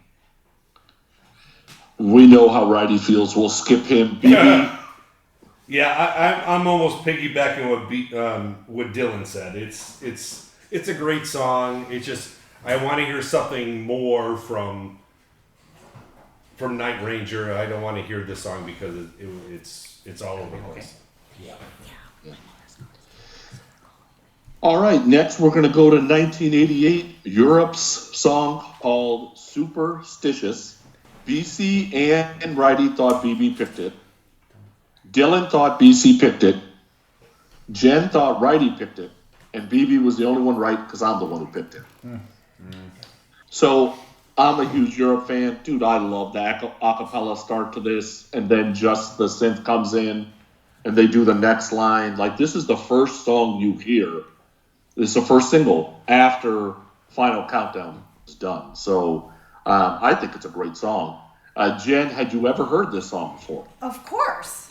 How do you not know Superstitious? It's a good song. I never really listened to a lot of Europe. This might be the only song I know by them. No, there's more. Final Countdown. Oh, that's Europe. Carrie. Okay. Oh, all right. Whoa. Never mind. Rock the It's Night. other great- Cherokee. Sorry. Yeah. Okay. I lied. I know a lot of Europe songs, but this one hit wonder. Yeah, they're not a one-hit wonder. All right. I missed who picked it. It was Me. Oh, all right. Sorry. Yeah, I like the song. Good one. Dylan, any love for Europe? Yeah, I like Europe quite a bit. I need to branch out of the Final Countdown album because that album is so good, but like the other stuff that I've heard outside of that album is also really good. And this is another one. I love this Stevie Wonder song. No, this is good. This is a very good song. Although I do like the Stevie Wonder Superstitious as well. But they're very different beasts for sure. Righty, did you remember this song? I did remember the song. I like it. I think that they have, they have, of course, the Final Countdown, but like some of the lesser hits and releases are really good. And they put an album out about 7 or 8 years ago called War of Kings that was really good. And actually, they headlined M3 the one night. That was where we got to play the hits from. Yeah. Great deep track band. If you want to get a good, quotations hair band to check out deeper stuff, Europe is a band to do it with. Yeah, good luck seeing them. They never play in the States, so. BB, and Europe. I saw them twice. Yeah, they did that tour because they were on Mork. Yeah, well, they did that one, and then I saw them open up for Def Leppard on the Hysteria tour. Yeah, that was back in the day. Yeah. The first time they recently, played the States in like 20 years was the second time you saw them. Yep. BB, any love for Europe? Yeah, I love Joey's vocals. There are certain times when Joey sings like I get like goosebumps. Like there's certain songs that just bring out like that wow factor. And certain times I listen to the song, I'm like, man, this fucking Joey can fucking sing. But even the background vocals from these guys are really, really good. Yeah. It's just a phenomenal band that just never really got that, we already talked about like bands that kind of like piggyback off their, the Final Countdown songs, but I don't think these guys ever really got out to mainstream to actually get out there and really dig deep of what these guys actually have in their library. It's really, really good. All right, we got 4 songs left. We'll go to 1983's Take Me Away, Blue Oyster Cult next. Jen thought BB picked it. BC thought Righty picked it. Everybody else had Dylan. Dylan did pick it. And Dylan, I will tell you, this was not one of my favorite songs on the list, but this was the biggest surprise for me because I had never heard this song. It was a surprise for me as well because we covered it on one of the episodes that we do Blue Oyster Cult, and I did not realize this was a Blue Oyster Cult song because it sounds nothing like the rest of their catalog, and it was co-written by Aldo Nova, so it has that vibe to it, and it just it is definitely the best song on that album. That album is awful, but this song is like the only good thing from it. So I wanted to kind of showcase that, and it's just a heavy song for them, and I think it's great. Jen, had you ever heard this song? I didn't, but I liked it, and I have been listening to a little more Blue Oyster Cult since being on the podcast because I missed who picked the song. It was me. And you know what? When I was looking at this before, I'm like, this was probably Dylan because I know Dylan likes them. And when we've been doing these podcasts, I know Dylan's picked other Blue Oyster Cult songs, so good pick. I like it, and I think I want to get into them a little bit more because I do like their stuff. Definitely check out our episodes on Blue Oyster Cult. Yeah. We Righty, a BOC lover for sure? You know, I was always a hit guy for these for this band, but then our classic rock guy that we have, come on, Dave Borowski, he's like, dude, check out some deeper stuff from these guys, and I have, and we started doing the album series with Dave, and they're probably the most consistently inconsistent band that we've ever talked about on the podcast, because their shit's all over the place. I mean, if you listen to this song and you tell someone, and then you play Godzilla for them, this is the same band, they'll be like, no fucking way. So, but they have such a cool variety of different stuff, and this song is fantastic. I heard this one. This is my favorite Blue Oyster Cult song, and I knew that no one else on the show probably even heard of it before, so I knew Dylan picked it. Great pick, Dylan. Thank you. BB, any love for BOC? Not really. That's why he doesn't do the episodes with us. Yeah. I every time Dan comes on to do a Blue Oyster Cult, I always say, like, I gotta sit this one out. But I actually did not mind this song. Like that gritty guitar song that they actually have. And that I'm like, wow, that's really good. But then I kind of like search and listen to other songs, and they're not even like I'm like, all right. So this is just one of those songs that kind of like fit in the genre or earworm that I like to hear. So you know, I gotta ask somebody what are the other songs that sound like this. But the wild thing is that this song doesn't even sound like the other songs on the album that it's on. Like the other songs on the album are very like electric processed drums. Like, you know, it's bad. Yeah. But this song is even seeing those guys on when we went to see them in M3, they're all right. Like, and I know BC was complaining because the vocalist, and it just. There's so much other stuff out there, like I don't think I need to go back to in their catalog and listen to them because I know I don't like them. Yeah, that is not your vibe. Yeah. Don't want to listen to Joan Crawford Has Risen from That's the Grave. fucking awesome. I love that song. Okay, and then we go to 1982, Lionel Richie's Truly. So, Jen and BB both picked Righty. What? Dylan and Righty both picked me. It was BC, wasn't it? And it was BC. Come on, Renee. It was Renee. Yeah. So, Jen, if there was ever a Sexy Time playlist song, here you go. This is definitely not on it because I don't really care for Lionel Richie. Wow. No. Wow, really? You don't want to dance on the ceiling? I don't agree with that statement. No. I don't know. I just never really. Let me Easy turn like Sunday morning. Let me turn on some Lionel Richie today. No, I never. Hello? No. Anything with the Commodores? No. Wow. Skip. Dylan, this was the first song off the first album. He was headed for millions. Yeah, that's a good first batting. And I will say he has one of the best cameos in a movie that I've ever seen in the Foo Fighters Studio 666, where Dave's trying to write a song and he accidentally plays Hello, and Lionel Richie comes in and he's like, "Don't you steal my fucking song!" It's great. Like, it's so funny. Righty, the album after this one, Can't Slow Down, Diamond album. I believe it. He was another one that was all over MTV. I think he was another one that hit MTV perfectly to the timing with his songs out there. I like it, and I like the Commodores, a lot of the Commodore stuff too that he does. I'm not a huge Lionel Richie fan, but I'm a hits guy for him. I it's nothing that I would skip. Yeah, won't turn him off if he comes on. No, don't mind it. BC, beautiful vocal, man. BB, beautiful vocal. No. Wow. No, horrible. Wow. No. Wow. I got nothing. And I'm probably the most sensitive one on the podcast. I got nothing for this song. Wow. I got nothing. Flatline. No sexy time for BB either. No sexy time for me. Right.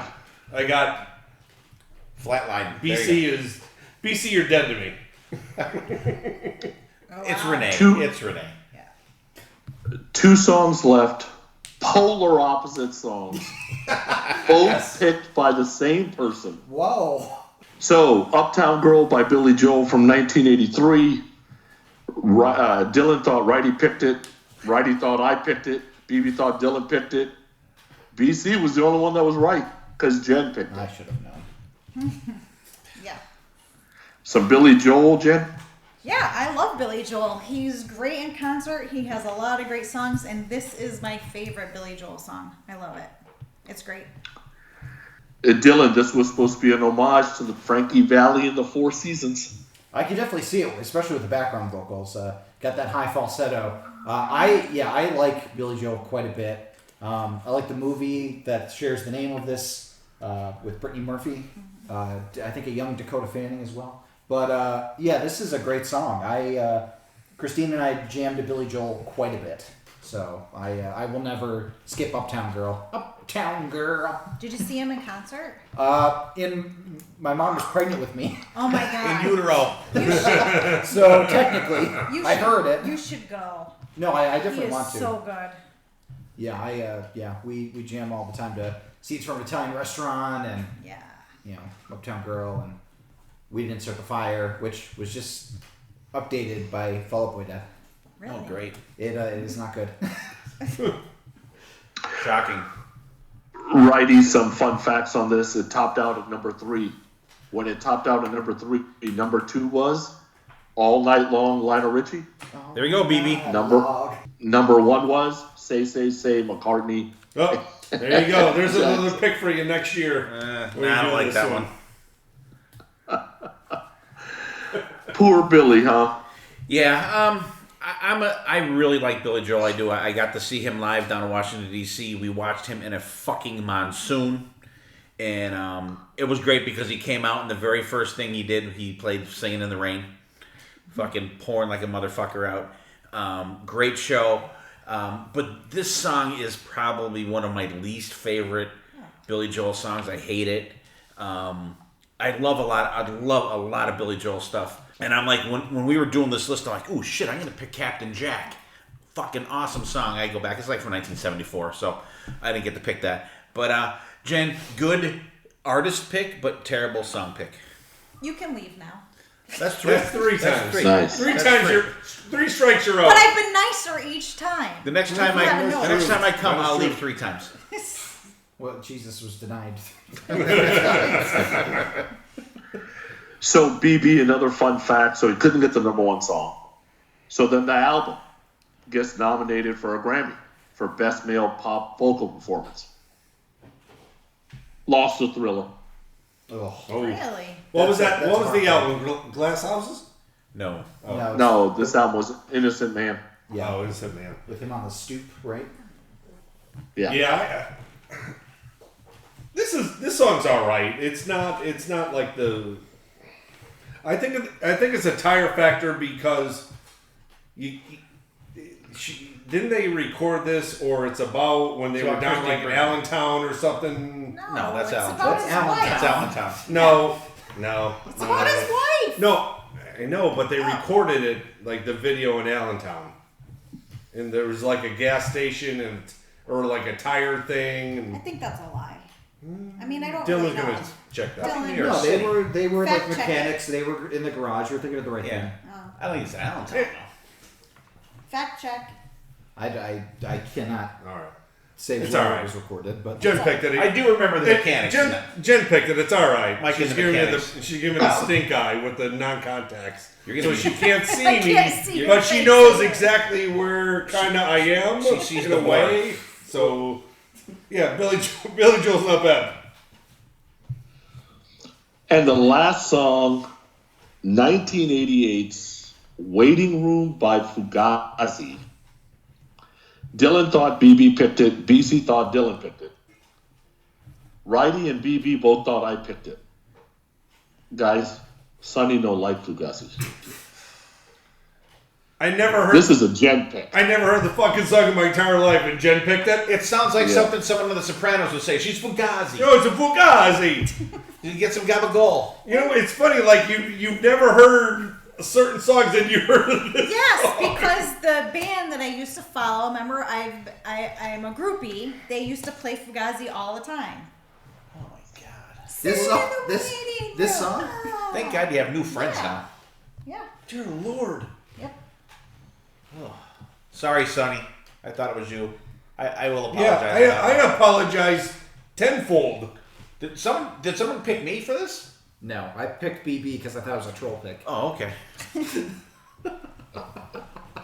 Dylan, Dear Lord, baby Jesus. this song was brutal. I didn't hate it, but I could definitely see why it wouldn't be to the taste of everybody else at the podcast. This isn't really my jam, but I do appreciate that we have this kind of like hardcore song represented on the podcast because that's another part of like the late '80s that it was just starting to get into that, so it makes sense. I figured if anyone would appreciate it, it would be Dylan. Yeah, I didn't mind it. It's not what I normally go to. I normally go a little more like straightforward punk than like hardcore because hardcore can get a little intense for me sometimes. Can get a little hardcore for you. Can get a little hardcore, but you're not hardcore unless you live hardcore. Righty, Macaulay Schenker lasted 4 years. These fuckers lasted 17. That's insane. How many albums That's do they have? 87. Holy shit. Six studio albums, 4 EPs. Oh my god. This is the only I song got I nothing. know. I This never is heard of fucking these guys terrible. in my entire life. This could be the worst pick on one of these episodes ever. What? Yeah. Yeah. Just, BB, you could have possibly loved it. it's so bad. That's why I No. thought Sonny picked it. No, yeah, exactly. That's because I'm like, this is the only song I've never heard of. I go, this is Sonny. Sonny's Fugazi-ing us on this one. Yeah. Nope. I love you, Jim, but this pick was terrible. Thank you. You're welcome.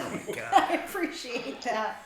Well, and I figured if I pick it, no one is going to pick me. No one at all. You're right on that. No one. All right, so Steve, I'm going to hand it back to you. But we had a Jenny, an Eileen, a Jane Squared, a Sharona, a Rosanna, a Sarah, a Sister Christian, and an Uptown Girl. Whew. All right, so before you hand it over to me, let me hand it back to you. How about some stats? Oh, yeah. Forgot about the stats. Okay. Okay, so the person who did the worst I think it was me. was BC. Oh. So he only got 6 right besides the 8 that he got. Wait, Wait, Renee. you only got say- 6 right. It was probably Renee. I was gonna say like I'm fucking No, picked I'm 8 surprised songs. that- No, he only guessed 6 right. yes. Yeah. That's Yeah, besides yeah. his 8. So My he had bad. 14 total. besides his Sorry. which usually he gets his 8 wrong as well. Yeah, because usually he's Usually like, he picked some of his own. Yeah. So he only hit 29%. Okay. Second worst was Dylan. Yeah, I figured. Dylan only got a third of the songs right total, including the 8 that he sent in. I did not do well this round. Yeah, it was bad. Third worst was Jen, only got 1 more right than Dylan did. What's the percentage? 35%. 35? Okay. Righty called it at 65%. He said he would get 65% of it right. He only got 44%. And BB was the winner, called half of them right. Nice. Good job. Batting 500. Good job, BB. Very good. don't have a clue. All right. Good guess. I have nothing. All right. Fun. I love doing these ones, even though some of these songs are absolutely fucking brutal. But it's fun trying to guess who's trolling who and who's picking something sincerely. I think that Dylan had the most obvious picks for me. I think I was able to guess maybe the most of his. I was allowing everybody else to do better than me. But because I still think Renee picked all the BC songs for him. So he'll dispute it, I know. But I love you, BC. But and I really thought BC would have picked Come On, Eileen. So we'll go around. Give us your top 3, your bottom 3, and I want to say, Sonny, thank you for doing the leg work and the math work and the paperwork and all this shit on this one. You do such a great job on it, and you do a way better job on this type episode than I do, so that's why I like to pass it off to you. And it's fun. I like doing these ones. The ball busting is great. And we'll go around. Give me your top 3 songs, your bottom 3 songs, and we'll wrap up and we'll get the hell out of here. We'll let Jen go to bed. It's getting close to her bedtime. 9:30 is my It's cutoff. Getting close. It's getting close. They're going to start turning the lights out. You don't have to go home, but you can't stay here. That's right. So, BB. All right, Pooni, thanks for coming on, buddy. Love having you on as always. All right, so my bottom 3 are, and I wish I kind of like wrote down who did these because I'd like to pick on them, but because I already wrote these down. Hello Again, BC. BC. Truly, BC. and Ring My Bell. That was me. Dylan. Dylan. Sorry, Dylan. No, it's okay. My top 3 will be Jane because I wanted to pick it, but I think Mr. Pooni picked it. Yes. Everybody's Crazy, and I think that was a BC pick. It was. And then Sarah. Who picked Sarah? That was BC as well. He picked the shittiest and the best songs, so I don't understand. He's an idiot. BC, you're an idiot. You're a big idiot. Jen. All right, so my top 3 are All You Zombies, Ugh. Terrible. Settle down. Running Up That Hill, Ugh. and My Sharona. Yes. And my bottom 3 are the exact same as BB. Hello Again, Ring My Bell, Atta girl. and Truly. See, we're kind we're of- slowly molding her there. Yeah. We're slowly molding her there. Simpatico. She's going to revoke one of your boot outs. All right. Dylan. Yeah, thank you so much, Sonny, for putting this episode together and dealing with the shenanigans and the certain people, I'm not going to mention any names, waiting to the last minute to put in their guesses and then still coming in last and second last, which is really funny because BC and I were the last to submit and we did the That's worst. right, you did the worst. Like the other day. You're under pressure. We overthought it. I find it interesting that there was no. Could you stop touching? Sorry. I find it interesting that there was no Michael Jackson on the playlist at all. Very interesting. But you can listen to the playlist in the show notes that Sonny put together. Very comprehensive. All of them are going to be on there in alphabetical order. For my worst songs, funnily enough, I picked 2 out of the 3 that you guys did. I picked Hello Again. That was my worst song. It was just too slow, too plotting, terrible. And Ring My Bell, I do know that it can be piercing, so I picked my own as one of the worst. And then I picked Shaken from Eddie Money because I'm burnt out on it, and we've talked about that song way too much on this podcast. I'm sorry. I will never mention Chicken again, I promise. That's the only Eddie Money song that we've ever talked about on this podcast. Let's branch out. Come on. For best songs, I picked 4 best songs because I thought that there was a lot of good stuff that I wanted to focus on. Follow My Heart from Mario Speedwagon. That song just kicks ass. That is so, so good. My Sharona, yeah, the jam at the end is amazing. And you forget about it because the song is so simple at first, but then that like guitar solo at the end gets really intense and really cool. I picked Jane as well. I think that's an awesome Jefferson Starship song. And then Forever Man from Eric Clapton was a big surprise for me as well. Dylan. Yeah, so those were my top songs. So good job, BB. I think you had 2 out of the 4. I almost had 3 out of the 4. You almost had 3. If you sucked that one up. If you got the Jane That pick bastard. in there. But yeah, great picks, everybody. I didn't think the playlist was as bad as everybody was saying it was. No. I enjoyed it. It wasn't. All right, Sonny. What do you got, buddy? All right, so first of all, thanks for letting me join in. Always a good hang. Always enjoy that. I actually came up with 4 in the top because one song took such a beating today that I have to say that it's in my top 4. So my number 4 is Truly by Lionel Richie. We're not talking about sexy time songs. That's a here, good Pooni. song. Yeah. That's a good song.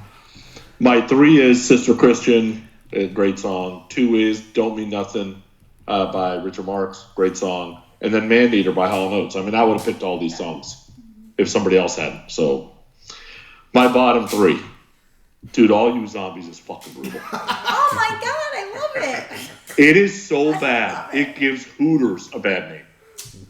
Moses is very upset. And we love with you. Hooters. Sonny's only going to Yeah, go to we Twin love Peaks from Hooters. now on. Second worst, Rock Lobster. Dude, the longest 6 minutes, 49 seconds of my life. I don't understand why Dylan was punishing us. I don't get it. And then, dude, Waiting Room was so bad.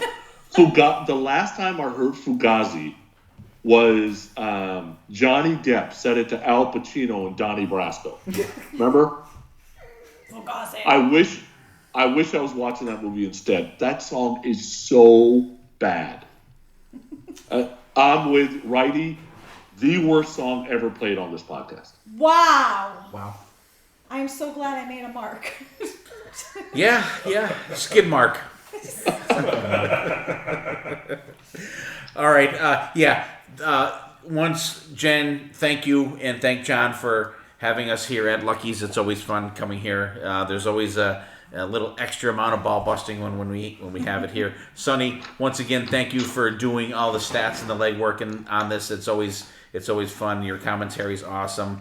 And BB, good job. Dylan, awesome job. Renee, okay, you did okay. You put in a list. And You put in a list, so we appreciate that. So for I'll go with my top songs. I'm gonna go. I'm also gonna go with 4. My fourth is gonna be an honorable mention. Truly. I'm gonna go with Rosanna for number 1. Fucking that song is fucking awesome. Great pick, Dylan. I go with the number 2. That was BB. Oh, BB. I'm sorry. Because that's who I thought picked it. All right, BB. Oh. Great. Shit, man. See, that's going to change your thing now. No, it's not. It's in the same spot. In my second song, Follow My Heart from REO Speedwagon, fucking absolutely love it. The guitar playing is ripping in that. Another BB pick. My number 3 is going to be Take Me Away from Blue Oyster Cult. My favorite Blue Oyster Cult song. Love it. And god damn it, another one too. BB, number 4 is going to be Shaken because I also wanted to pick that song and it got thrown back to me. Now, we'll get to the worst ones. Number 3, Jane Says. That's me. Did you pick that one? Yes. It's what terrible, Jen. Jen pick all of says. them. Jen says. Get out. Jen says, Whoever get the fuck and out of Lucky's. Who picked the Kate Bush one? Dylan, that's number 2. Not good. Fuck Stranger Things. I hope you And number 1, me and Sonny are totally in line with this one. Fugazi, fucking horrible. Are you sure that wasn't Radiohead playing that song? Because they could cover it. Is that a Radiohead cover? No, it is No. not. Radiohead was the 90s. Oh, Yeah, it was well, way after Fugazi. So Radiohead covered, but they had to cover the song at some point. They fucking had It's to. not even the same genre. Fucking had to. It doesn't matter. It's still terrible. It's not even close. It is the same genre. It's the terrible genre. It's in the toilet bracket. God, Yeah. So this is why I love these ones. It's always a good time. John, thank you for having us over here again, putting us up with us, and I'm sure it gives you a little break from Jen for a while. So Oh my god, yeah. that helps He was out watching as well. the door, make sure nobody got in. That's true. Yeah. That's true. So once again, guys, always fun doing these ones. Hope you guys enjoyed the episode. We sure as hell do, and we have. I think we're going to be here for Halloween. I think We are. Once again, and Sonny, we'll get you in on that one as well. Yeah. And actually, Jen came up with the idea for the episode. I forget what it is at this point, be but I all know you ghost did, and I episode. said it was good, so we'll do that. But that's a little while down the road. So, and actually, everyone out there, so I hope everyone enjoyed their 4th of July, because this will be out on, I think, July 7th. It came out. I hope everybody had a good and safe holiday. And guys, thanks for listening. We have a great time doing this. Once again, thank you, Jen and John. I think Canada Day is coming up as well. All right. God, we love our Canadian buddies up there to the north of us. Absolutely. Mark Anthony K. Hey, have a beer. Have a I bet drink. they like Fugazi. And I bet they don't. Enjoy it. from Enjoy Canada, it. If weigh you can't in. enjoy Do you like another Fugazi? life, enjoy Labatt's Blue. So once again, good job, BB, Dylan. Thank you, Sonny. Thank you, Jen. Thank you, John. Thank you, listeners out there. Thank you, Renee. Thank you, Renee. We appreciate your input on this episode. And guys, stay safe out there. Take care of yourselves and each other. And we will see you next time. And there definitely will be a next time.